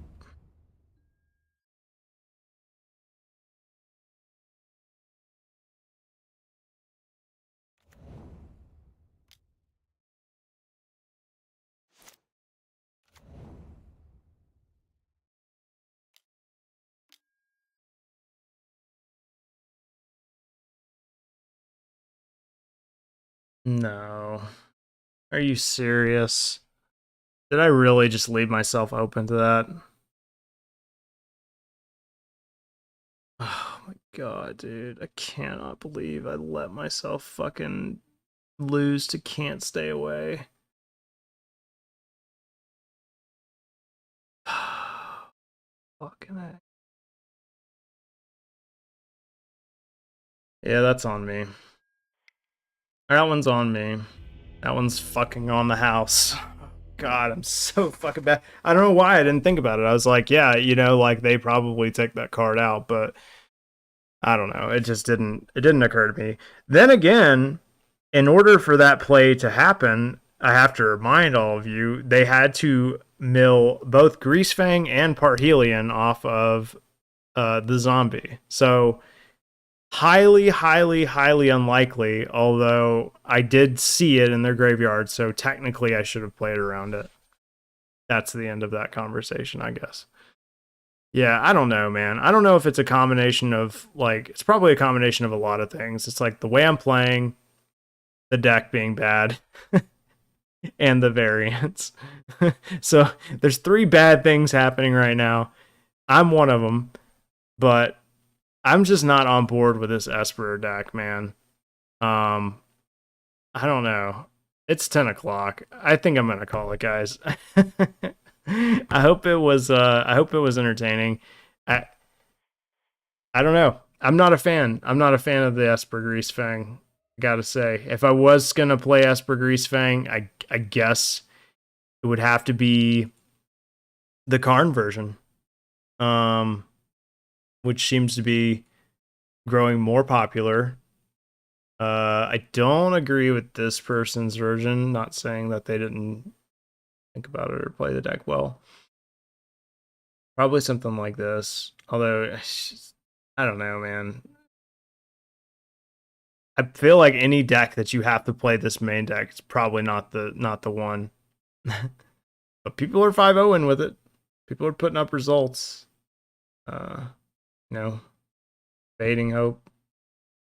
Sure, just to return your own Greasefang when they inevitably just run their fatal push, because they're gonna have fatal pushes in their hand because you don't play any other creatures. And that's my dilemma with this deck, is like, you're not playing counter magic, you know. Thanks for the games. Hopefully the new set brings some new tricks. Yeah, I don't know, man. I appreciate you stopping by. I normally don't. I mean, I have a page full of I promise I'm not that bad at Magic Online. I have, you know, a couple pages full of results. This deck, I just don't think it's the one for me. Not saying it's not good. I just if I were to try this deck, I will say, final assessment, if I were to actually seriously sit down and retry this deck, I would probably run something like this. I don't know what this nonsense is about. Don't play this land. Seriously, you're playing a 3-color deck. You're playing Faithful fucking Mending. Don't play this. But other than that, like the Wish sideboard, yeah, that's pretty sweet. Yeah. Honestly, I like Stubborn Denial. I think that's pretty cool. I think it's a good card to run in this deck. Greasefang as 4 power. Stubborn Denial straight up just counters fucking non-creature spell like Fatal Push. So I think Stubby D is just better than Silence, bro. Honestly, 100%. I think Stubby D is just better than Silence. It's a mana tithe sometimes, but like on the turn that you need this to live, it's like the most important card. And Silence is just like, I don't know, man. Like you play it on your opponent's turn defensively. I mean, but it never feels amazing. You know, Silence is like a card that I bring in when I'm playing like Legacy Reanimator. You know, it's not. This is like a weird mid-range / control deck / combo deck. But yeah, I'd play this deck, and instead of the silences, just do yourself a fucking favor and run 3 Stubborn Denials. That's what I would do. And then instead of the 2 Stubborn Denials on the sideboard, run 2 Thoughtseize. Yeah, agreed. 100% agreed. And honestly, the deck kind of feels like too removal heavy, if you want my honest opinion. But I don't know. Maybe it's fine. Like this one's running only 3 portable holes. That might be okay. Yeah, run 3 Stubborn Denials and 2 Thoughtseizes in the sideboard. The rest of the Wish sideboard looks pretty good. This is a deck by Kaburb. They 5-0'd on the 7th of this month. Yeah, they go and wish for the 4th portable hole. They can wish for Damping Sphere, Glass Casket, another Sky Sovereign. Okay. Yeah. Yeah, seems alright. But this card is surprisingly better than I thought it would be. Like there were times I mean, you guys were there. There were times when I was like, I don't know, Great Creator could have been good right there, especially against like the sacrifice decks. Kind of shuts them off, shuts off the mirror. And I don't know, it can if you just play Parhelion by itself, you fucking animate that bitch and swing for 8. So it has applications elsewhere, but yeah. Anyway, I appreciate y'all stopping by. Sorry we didn't do too well tonight. I promise we will do better the next time, and we will keep assessing the Pioneer meta. I might be off Greasefang for a little while. I think I got my ass beat too bad tonight. I might retreat to some humans or something. But Pioneer remains fun, remains pretty wide open. There's a lot of decks out there. We saw a good, healthy meta tonight. And yeah, proud to play it. Maybe tomorrow or something we'll play some Modern and maybe get into some Legacy on Friday or something. Just spread the love, you know. But thank you guys so much.